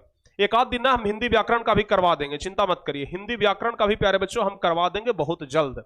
अगला बता दीजिए, जीवनानंद दास की किस शीर्षक कविता को रविंद्रोत्तर युग की सर्वश्रेष्ठ प्रेम कविता की संज्ञा दी गई है? इसका तो बता ही दिए ना, बनलता सेन, छठा का सी नंबर ऑप्शन तो हम आपको बता ही दिए, ठीक है। और अब सबसे लास्ट क्वेश्चन है, बताइए यहां से 12 नंबर चैप्टर का, कि मेरे बिना तुम प्रभु कविता का हिंदी रूपांतरण किसने किया है? मेरे बिना तुम प्रभु का हिंदी रूपांतरण किया है धर्मवीर भारती के द्वारा, धर्मवीर भारती के द्वारा ही किया गया था। अगला है, रेनर मारिया रिल्के किस भाषा के कवि हैं? ये प्यारे बच्चों जर्मन भाषा के कवि हैं, आपको बता ही दिए हैं। रेनर मारिया रिल्के जो है वो जर्मन भाषा के कवि हैं। उसके बाद आगे है कि मेरे बिना तुम प्रभु पाठ के लेखक, तो मेरे बिना तुम प्रभु पाठ के लेखक हैं रेनर मारिया रिल्के। अगला नंबर क्वेश्चन, दूर चट्टानों की ठंडी गोद में किस कवि की पंक्ति है? यह है रेनर मारिया रिल्के की पंक्ति। उसके बाद है कि मेरे बिना तुम प्रभु किस भाषा से अनुवादित है? तो चूंकि ये जर्मन कवि हैं तो जर्मन भाषा से अनुवादित है। उसके बाद रेनर मारिया रिल्के की काव्य शैली है, रेनर मारिया रिल्के की काव्य शैली है प्यारे बच्चों गीतात्मक, गीतात्मक ही है ना, देख लीजिए तो छठा का एक बार सही जवाब कौन सा होगा? गीतात्मक ही होना चाहिए, ठीक है ना। 7वां नंबर क्वेश्चन बताइए, कवि रेनर मारिया रिल्के किनके चरणों में छाले पड़ जाने की बात करते हैं? तो प्रभु के चरणों में छाले पड़ जाने की बात करते हैं। किनके चरणों में? प्रभु के चरणों में छाले पड़ जाने की बात करते हैं, ठीक है ना। चलिए अगला क्वेश्चन बताइए, मेरे बिना तुम प्रभु शीर्षक कविता किस हिंदी कवि द्वारा भाषांतरित किया गया है? अभी तो बता दिए ना कि धर्मवीर भारती के द्वारा यह भाषांतरित किया गया है। उसके बाद रेनर मारिया रिल्के का जन्म कहां हुआ था? जन्म हुआ था जापान में, जन्म हुआ था ऑस्ट्रिया में प्यारे बच्चों। 9वां का देख लीजिए तो ए नंबर ऑप्शन सही होगा। और 10वां है, मेरे बिना तुम प्रभु शीर्षक कविता किस भाव की है? तो ये प्यारे बच्चों भक्ति भाव की है, 10 का बी नंबर ऑप्शन सही जवाब होगा। और यहां पर प्यारे बच्चों आपका हो गया पूरा चारों खाने चित, समझ गए ना। यानी कि अब आपका पूरा चैप्टर का ऑब्जेक्टिव क्वेश्चन जो कि क्वेश्चन बैंक का क्वेश्चन था, ये टोटल ना क्वेश्चन बैंक का था जी, ये टोटल क्वेश्चन बैंक का था जो कि अब समाप्त हो गया है और अब नहीं बचने वाला है, ठीक है ना, बिल्कुल टोटल समाप्त हो गया है प्यारे बच्चों और अब पूरा खत्म, ठीक है ना। हिंदी एक बार पूरा रिवाइज करवा दिए, अगर इतना पूरा रिवाइज करवा लिए हैं तो यकीन मानिए 15 तारीख को हिंदी का परीक्षा है ना, 15 तारीख को अधिकांश क्वेश्चन आप बना करके आएंगे, ये वादा है मेरा, ठीक है।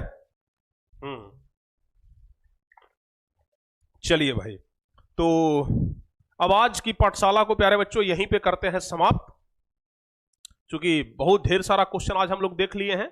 अगर पूरा याद ना हो, जिस क्वेश्चन में गलती किए हैं उसको एक बार रिवाइज कर लीजिएगा ताकि दोबारा से वो गलती ना हो, समझ गए ना। जिस क्वेश्चन में गलती हुआ है ना उसको एक बार पुनः रिवाइज कर लीजिएगा, ठीक है, सही है ना।